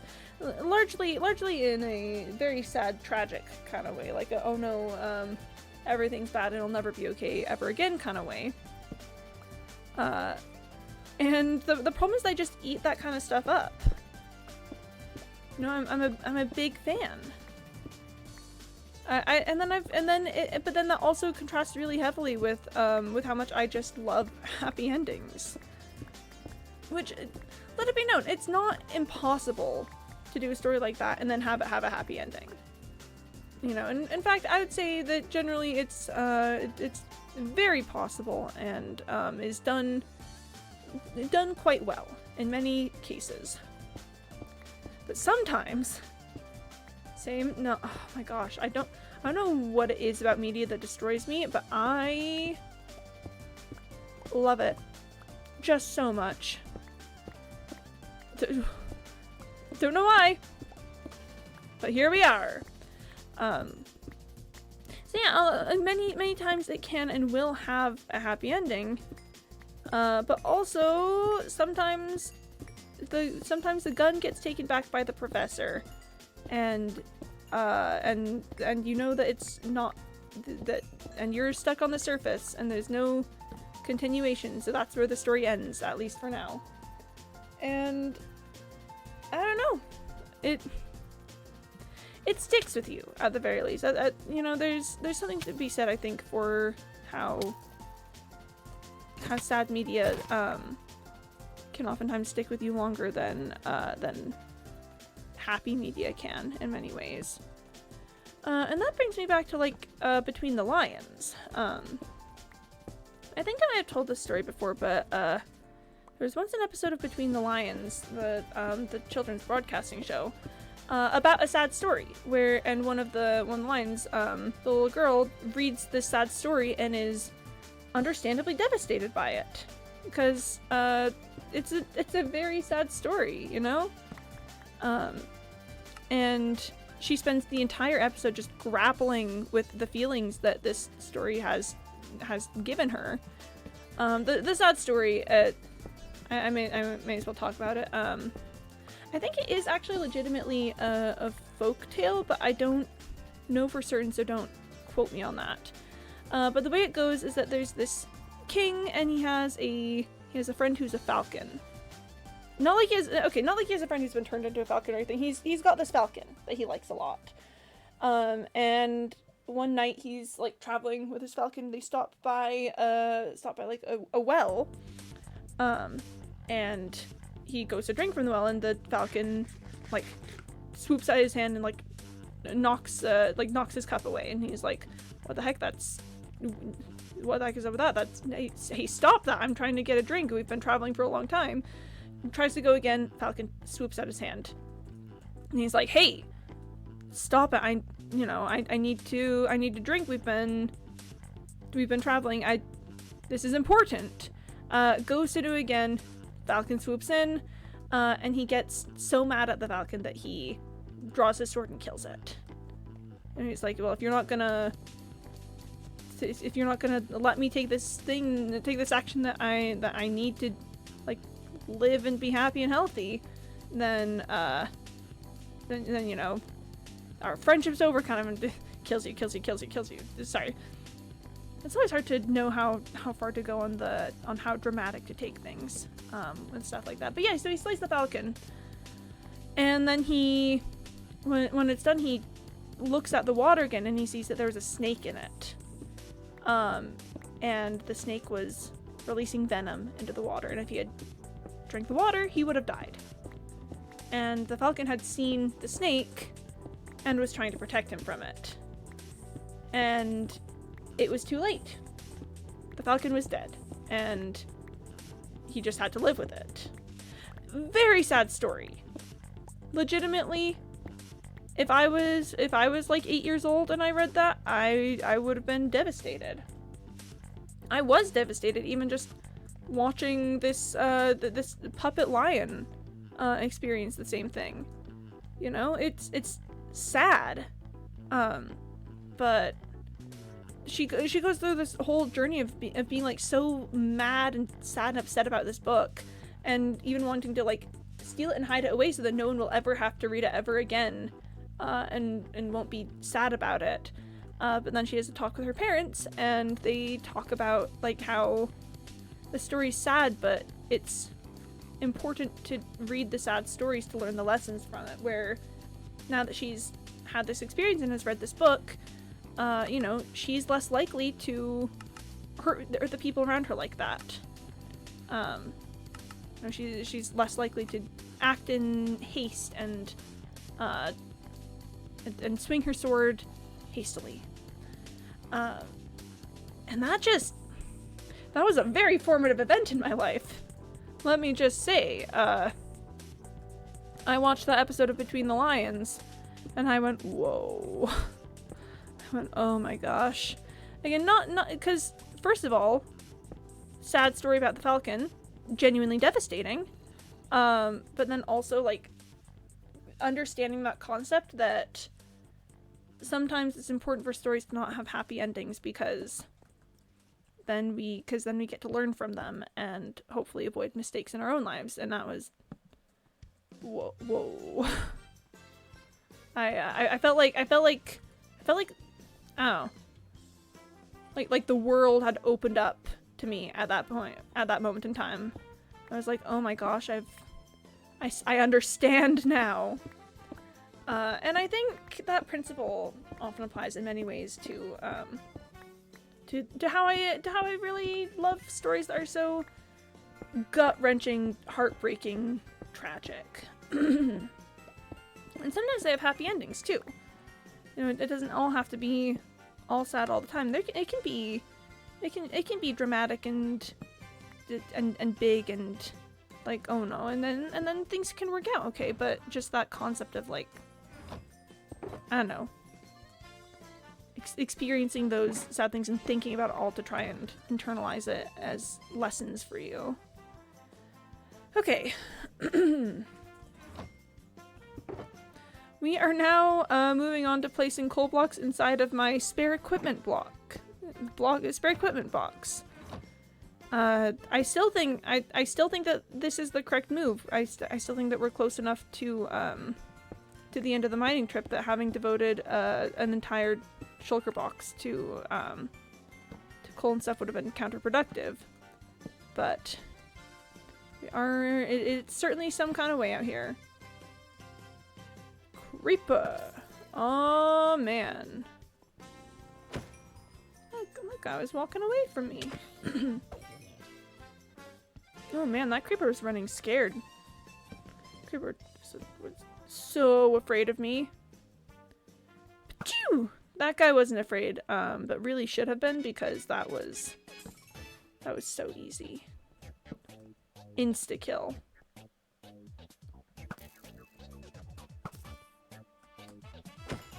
Sheesh, sometimes there's just a whole lot of creepers in a passageway. That was the fourth creeper we've encountered here.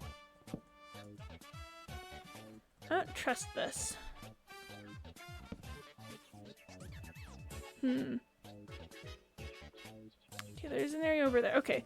We'll pull the copper and stuff from here, and then I'll think about going up that other way.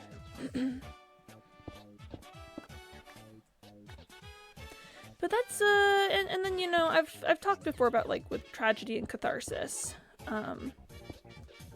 Right, I do just genuinely feel like catharsis is such an important emotion to feel. Big catharsis enjoyer out here. So yeah, I'm an enjoyer of stories that just kind of absolutely gut me, and it's fun. It's a great way to live. Great place to be in when it does have the very funny side effect of sometimes I'll just be living my life and then suddenly remember something really sad that happened in a story that I've read, and I go, oh no, and then suddenly I'm just sad about it. It is very silly when that happens. We get a bit silly goofy with it. I just think, what's the point of stories if they don't make you feel emotions? And sometimes those emotions are happy, fun, good times, and sometimes those emotions are terrible, horrifying, terrible, horrible, wow, I can speak. Terrible, horrible, awful grief.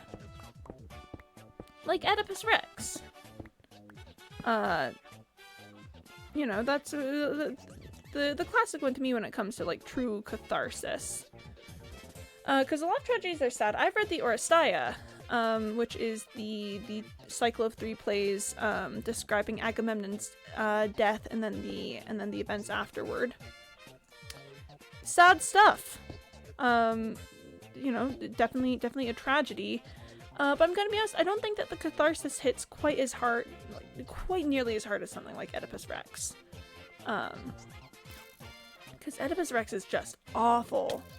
It's terrible. There was no winning for him, and he tried so hard to avoid the prophecy, and that made it happen anyway. Like, Oedipus Rex is it's the gold standard for just awful tragedy, in my opinion.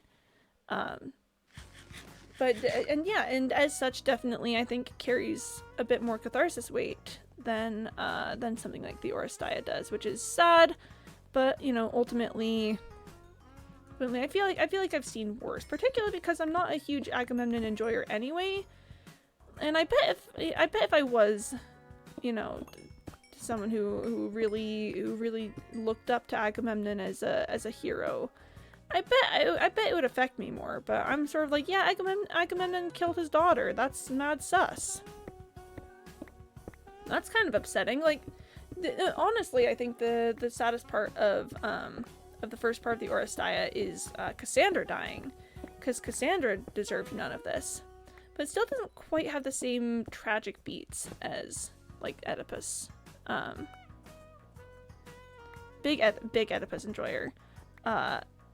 And it always makes me think of the way that my mythology teacher in high school described like seeing the play.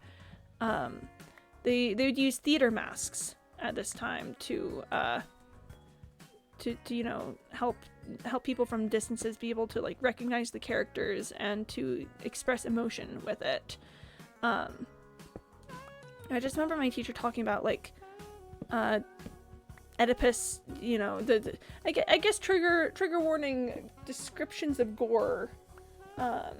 If you know anything about the story of Oedipus, the canon Oedipus event, he puts out his own eyes with a hairpin or a cloak pin. Technically, yeah, I think it's the pin of his mother wife's what's the word I'm looking for? It's not Peplos. It's Keton.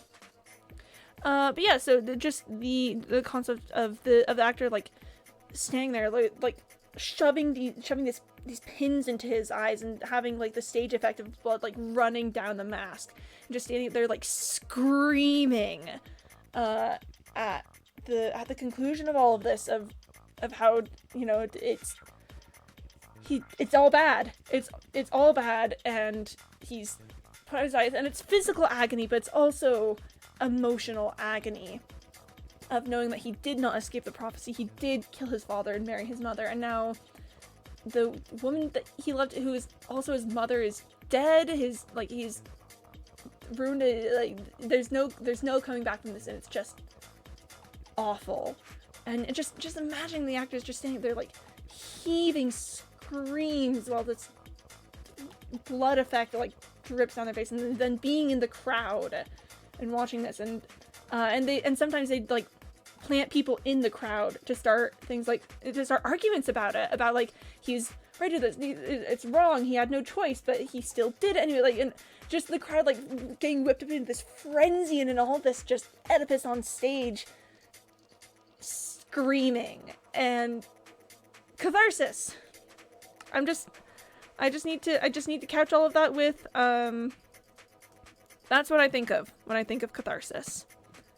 That's why Oedipus is the number one catharsis play in my mind, is just thinking about what that experience must have felt like. We don't do tragedy in quite the same way anymore. Tragedy was such a social experience in ancient Greece. It wasn't just the tragedy of the story itself. It was the social experience of being a part of that fallout of it. Anyway, I just think it's neat, you know?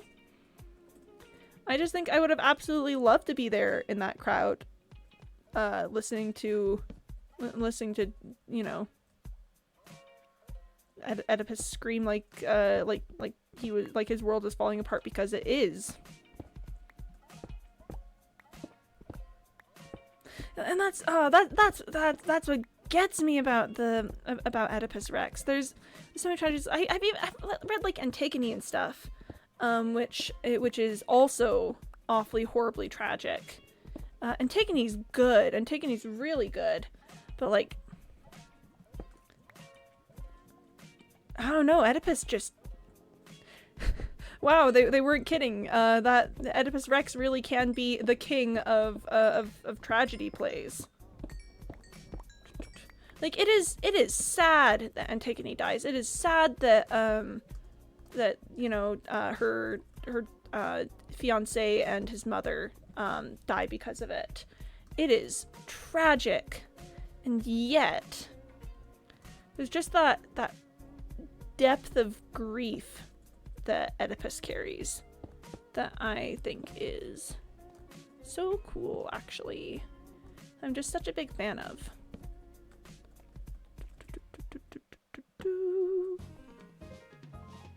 I just think, what if there was a guy and it was all bad for him? What if there was a guy and there was no getting out of this one? And he thought he'd won, but he didn't. There is I think I've talked about this before too. There is a production of Oedipus Rex from like the 50s, 60s era type B, in which Oedipus is played by William Shatner. And they do it with like the masks and everything, so you know it's not like you're not looking at Star Trek Captain James Tiberius Kirk acting as Oedipus. You're looking at this masked figure, and you can say what you want about William Shatner, about like his acting side and everything. I think it's a complicated, nuanced subject, but if there's one thing about Shatner, he goes big, you know. I'll never forget him in Nightmare at 20,000 Feet from the Twilight Zone, which I don't think anyone else could have pulled that off other than William Shatner. But him there as Oedipus, and again, if there's one thing about Shatner, he knows how to do big emotions, and Oedipus is nothing if not big emotions. Highly recommend it. It's a good rendition of the story. But I just think, what if there's a guy? Could be neat. Could be neat. Oh man, that does remind me of just how much I adore Nightmare at 20,000 Feet. Twilight Zone really had the guts to say, okay, so we've established an expectation in the audience, to expect the unexpected, and that things are not as they seem. Okay, let's play with that then, shall we? Because I feel like I feel like I explain Nightmare at 20,000 Feet every single time that it comes up. So you guys are probably sick about hearing about Nightmare at 20,000 Feet. But they really had the guts to say, we've set things up so much to look like he's hallucinating all this, and the you know, and the way that this plays out, the way that, you know, this show runs, it's obvious he's hallucinating. All of the signs are there. You know, the way that things are set up, the way that he's reacting to stuff, the you know, the circumstances around it. This is clearly the sad story of a guy who's just hallucinating and you know, hasn't fully recovered from the mental hospital after all. And then it's real. They look us in the eyes and they say, we knew what you were expecting. Well, guess what? Not this time. Okay, the Twilight Zone.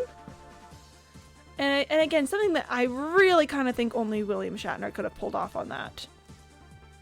Because, listen, he's got such a big acting style with it that, yeah, of course he's hallucinating this guy. He's sympathetic, but, you know, it's so clear that there's something wrong here, and that he's gonna open the door to this plane and cause all these problems. And it's like, nobody just like talk to the people around you. It's gonna be okay. Like, you can get help from this. It doesn't have to be this way. And then it does have to be this way. Because if he hadn't opened that door and shot at the gremlin, then it would have ripped apart the wing of the plane and everyone would have died. And that's okay. Okay. Sure. Just make me think about that forever, shall we? It's so good. It's so incredibly good. And definitely again, big ups to Shatner on that performance. 'Cause oh boy, that's the kind of thing that's rough to pull off. I want acting to be big again. Not big as in, like, I want people to be acting again, because let's be honest, I do think it's neat when people acted. I spent a couple years, you know, in school, getting a degree related to that sort of thing. ultimately end up going with a sociology degree. But you know, I actually spent more time as a theater major than I did as a sociology major, but that's okay because a lot of my I took a lot of sociology classes even while I was a theater major, actually. I want people to react to things in acting. You know, I don't want I don't want people to just go about living lives. It's like, stuff happens. How do you feel about this? I want to know, and it doesn't have to be like, I don't know, super hugely demonstrative. It doesn't have to be like, it doesn't have to be screaming and crying and throwing up. Although that's certainly a plus, I will say. There's a lovely scene in a movie. Oh, I cannot remember the title of the movie right now. But my mom likes it a lot. But there's a woman who learns that her husband has been cheating on her. And the way that she learns this is that while they're at a store one day, she sees him buying jewelry. And it's close to Christmas time. So she very reasonably expects that it's for her. And then Christmas Day comes and he hands her a box that's wrapped and it's about the same size as the jewelry box that she saw him get.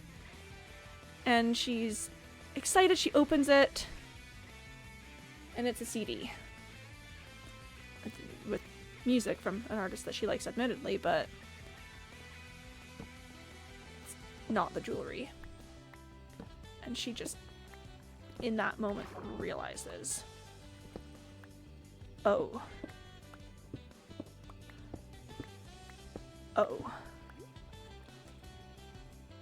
But it's Christmas. And the kids are all excited. They're going to go to one of their family's house. And she can't do that to them on Christmas. So she steps into their room for a moment. Ostensibly to, you know, freshen up for them to leave, to get going. And she's just standing there for a couple of seconds, living with this knowledge. And it's not big. There's no huge display of grief or anger. She doesn't break down crying or something. The most she does is, you know, shed a few tears that she has to discreetly wipe away from her face because she can't ruin her makeup. They have to be out the door soon. And that's acting. That's what I'm talking about.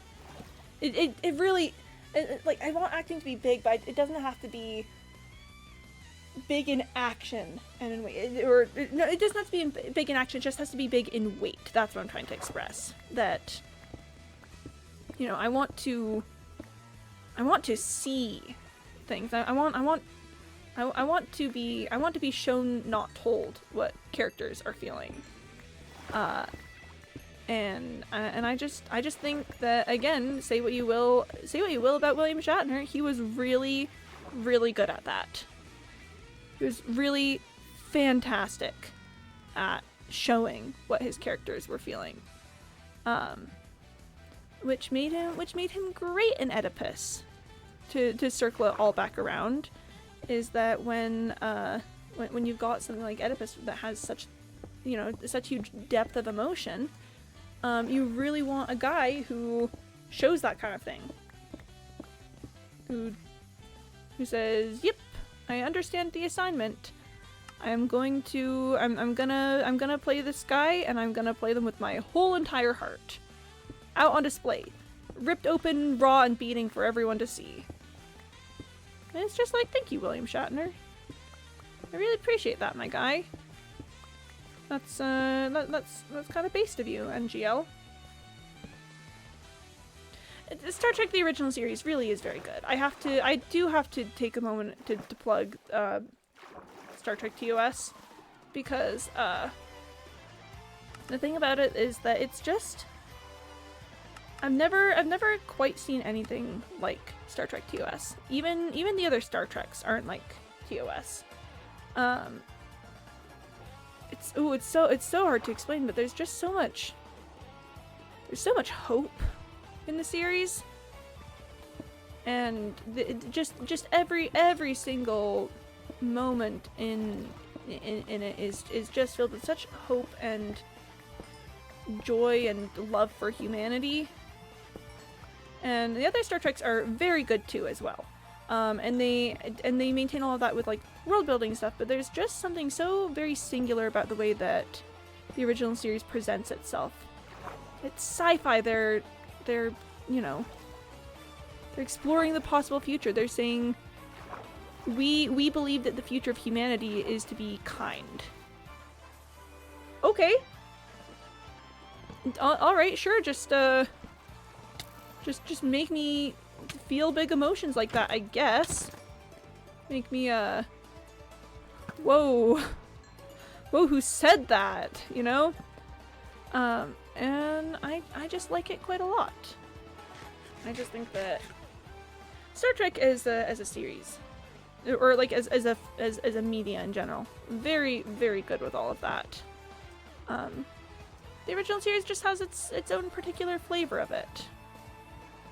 Like, did you guys know, one of the things that people harp on the original series about with a lot is the miniskirt uniforms.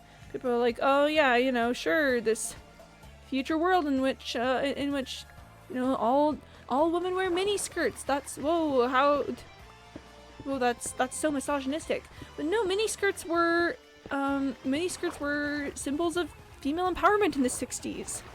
The women of the cast chose the miniskirt as, like, they chose that as their uniform because they wanted to show in the future women have autonomy and control over their bodies.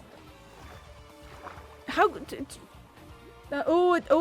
frustrates the heck out of me whenever people are like, no, the mini skirts, and I'm like, shut up, you don't know anything. They wanted. Ah! It's fine. I'm fine. I'm normal. Chat, I'm normal. I'm really normal about Star Trek. I'm so incredibly normal about Star Trek. And that's not even oh my gosh. What about Star Trek in general, but that's not even getting into what like DS9 went into about like war and what it does to people. Sheesh. I'm gonna drink some water. But yeah, I just think that Star Trek should be a publicly available service. You know, I just think that I think it's not where it shouldn't be where Star Trek streaming should be like, oh, is that a creeper? It's just an It's just an explosion. Okay. It should just be like, it's time to watch Star Trek, and then I should be able to watch all of it because it's just that good and important, I would argue. That's my big problem with a lot of like modern Trek stuff, is that they're trying too hard to turn it into action sci-fi instead of philosophy sci-fi. Because the thing about Star Trek is that it's always been about philosophy. Like from its very conception. It's a show about philosophy, and humanity and whatnot. And then, gosh darn, modern people are like, oh, but sci-fi is about action. Sci-fi is about, you know, about fighting them aliens and stuff. I'm like, no. Star Trek is about boldly going. Star Trek is about, you know, choosing to be kind. Star Trek is about doing, I don't know, moral dilemmas and what does it mean to be human, and who are we as a species, and, you know, I don't know. So I'm just a little bit crazy about Star Trek. I should rewatch some of it. The problem is that I don't watch things. Me, wow, I should be able to watch Star Trek whenever I want. Also me, I just don't watch anything ever. She's different. She's my baby girl. Sorry, Torch, I'm going to be removing you from your original location. Ah! Star Trek's neat. Big fan, actually. Yeet. Okay, and is there more cables? I think we've taken like I think we've taken like 4 detours today. I think I'm so far away from where I started in mining today, and yeah, this is and I'm gonna be real. I don't think we're getting back there. I don't think we're getting back to where we started. I think we are just unfortunately deeper in the labyrinth. That's another movie that I need to watch again is Labyrinth, because David Bowie, you know. I just think have any of us considered David Bowie? Very, very important thing to consider. If we have not, is David Bowie.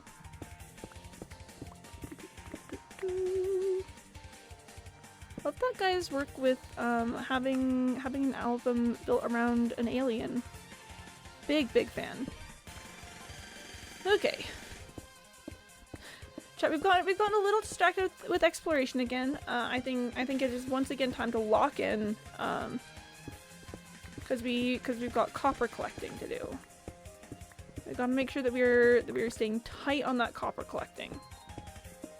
Because how embarrassing would it be if we finish out today and I hadn't collected that much copper? That being said, I do think it's ender chest time. I think we've been going for a while, and that means that it's time to pull out ye old ender chest. But we're so close. Hold on. Is there any just very easily accessible copper vein? Oh gosh, is there not a very easily accessible copper vein? I just need like 27. That's like two ore blocks. Okay, hang on. You're getting a little distracted, but not very. I swear I just need like 2 ore blocks. Oh my gosh. Ah! Of course. Of course. There's so much copper in this area, and yet. Is there anything down here? No. Ah! Okay, whatever. Yeah, sure. Whatever. May as well. That's just, yep, no, it's fine. No, really, it's fine. No, I promise, it's, honest to goodness, really, it's fine.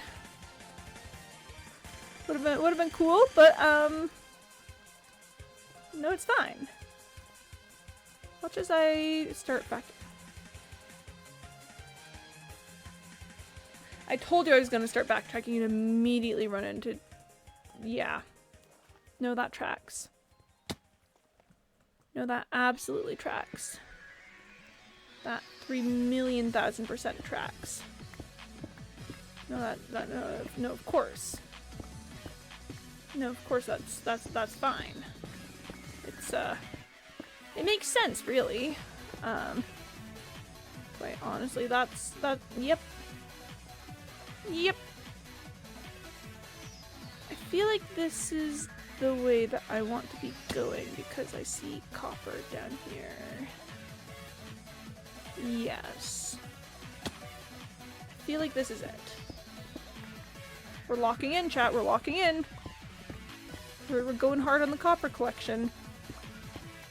And admittedly, this is a really good vein. Really good vein for it.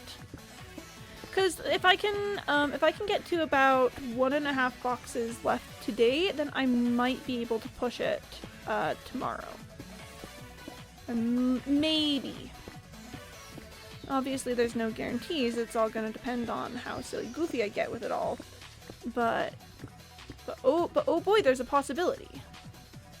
There's definitely absolutely possibility that we're like one day out. Whoop. Could be neat. And then we could go back to my house and we could smelt a bunch of copper and then we could take a bunch of copper to the cube. Which that sounds fun.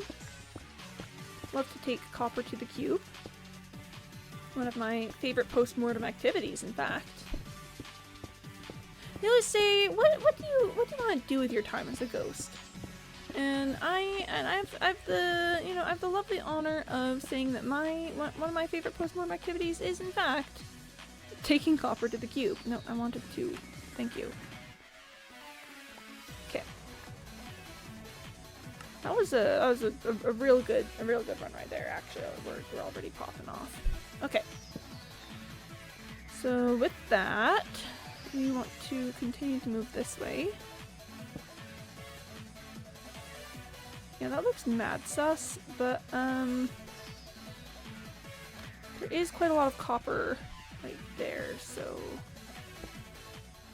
we're just gonna sneak our way over and through. Yeah, there we go. Okay. Oh, there's a Zomber on the ground. Hi, Zomber. Hope you're doing well down there. I'm not gonna be coming down there, but I hope you're having a good time. Silly zombies, always hanging out at the bottom of big drops. That's they're a bit goofy with that, to be honest. A bit silly, innit? Okay. Do I want to go down there? Oh gosh darn it, I'm going down there. Cause I realized I thought that was torchlight, but it looks like it's actually some sort of like it looks more like it is the glow lichen or something, which means that this is an unexplored route. Oh, look at you! You got all the way on top of. Yeah, I told you it was glow lichen. Got all the way on top of a dripstone. Very impressive. Anyway, I'll be back to finish up with you in a sec. I just there's some coal here, so understandably I gotta deal with that first, you know. Very very essential. And then there's some copper over here. I'm sure you understand. I'll be there in just a moment. I merely have some business to take care of. Oh gosh. I have more business to take care of than I thought. This is really awkward. Yep, that's more business. Cool. Oh gosh, this leads to... Okay, this leads back... Okay. No, this is fine, actually. This is fine. This is fine. This is actually totally fine. This makes sense. It's okay. I know where I am. Connects all the way... Yeah, no, it's... Yes, good. Yep, I know what we're doing. Look at all those chickens.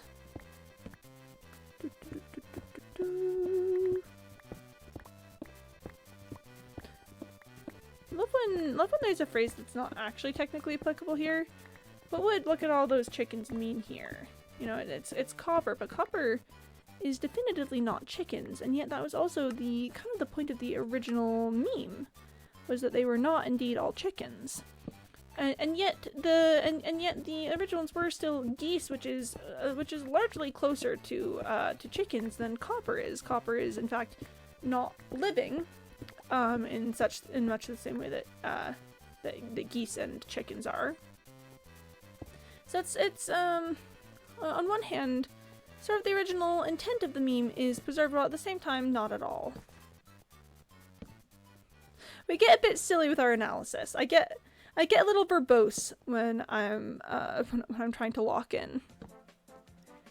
Which you would think that I would get less verbose when I'm trying to lock in, since all of my brain power would be going towards, you know, being locked in and all that.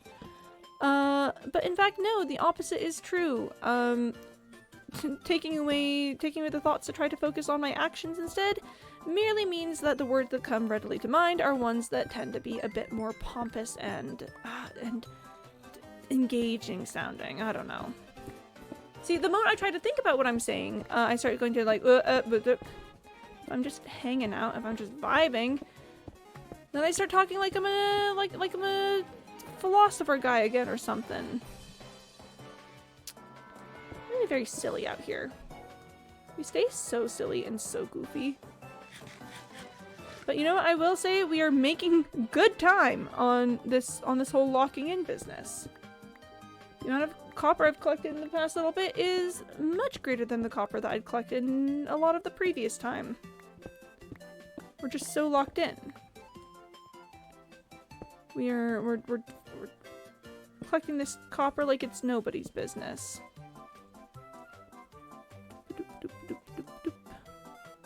Ah! Oh gosh, darn it, dripstone!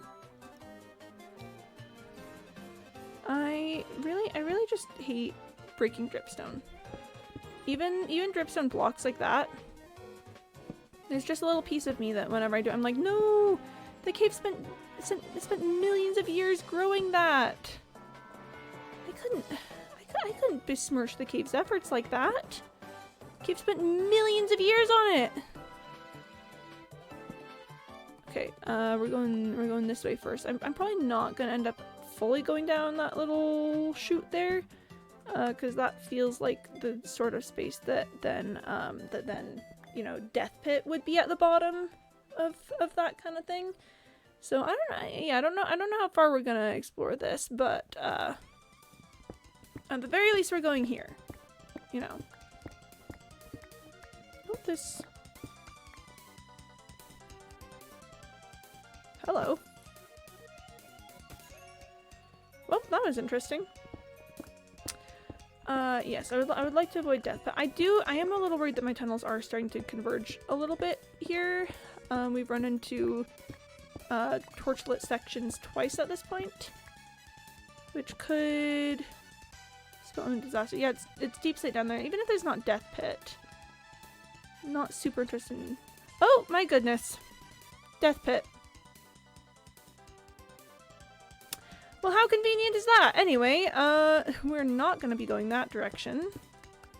We are gonna, really quick, just run up here, make sure. Yeah, that's just a little branch tunnel. Nothing going on there. Another one? Sheesh. These are right-facing torches. So I came up through there, and I went this way. Okay. To try to preserve some of my sanity, I will be leaving that for a second. Even though there was, you know, visible copper there. I assume I will be ending up back there at some point anyway. So it's gonna be fine. It's gonna be fine. Seems like nice little dead end for us here to be in there throwing the andesite, and I don't. Not really collecting andesite at the moment, thank you. I'm not interested. Cobblestone. Not interested in cobblestone either right now. I'm so sorry, but thank you for the offer. That's very, very kind of you. I'm just so uninterested at the moment. Come back some other time when it is on the menu, and maybe we'll talk then, you know? Hey, maybe we'll get all figured out. But for the moment, unfortunately, I must decline. Yeah, no. Oh, thank you. No, thank you. I think we'll mine this section out, and then I believe that we're squarely within ender chest time. I think I've got five stacks of blocks, so we'll mine this out. Probably block it up, even if my inventory isn't full, just because I feel like that it's always nice to cleanse the inventory a little bit before ender chest time. But yeah, we'll grab that. Get it all squared away proper. yeah, see, I mean, we're close to another stack of blocks, but nothing really worth seeking out another section at this very moment in time. And there we go, definitively over halfway. I can do a box and a box and a third within one trip. So hopefully that means that next time we'll be able to finish out our mining trip. So thank you everyone so much for coming to the stream today. I hope you had a fantastic time. I loved being here as always. Love to ramble about many and various things. Always a good time. Oh, we're gonna hit 2 hours, 22 minutes and 22 seconds. Nice, that was fun. I will be back tomorrow. I'm currently streaming Tuesday through Saturday, starting a little after 1:30 p.m. Eastern time. Very cool, very pog for the moment. Take care of yourselves, you guys. Make sure to be drinking water, get some sleep, take your meds, look after yourselves, go find something cool to do. We'll try and finish this up. Yeah. Bye, Corvigay. Bye, everyone. Love you guys a lot. See you next time, and bye-bye.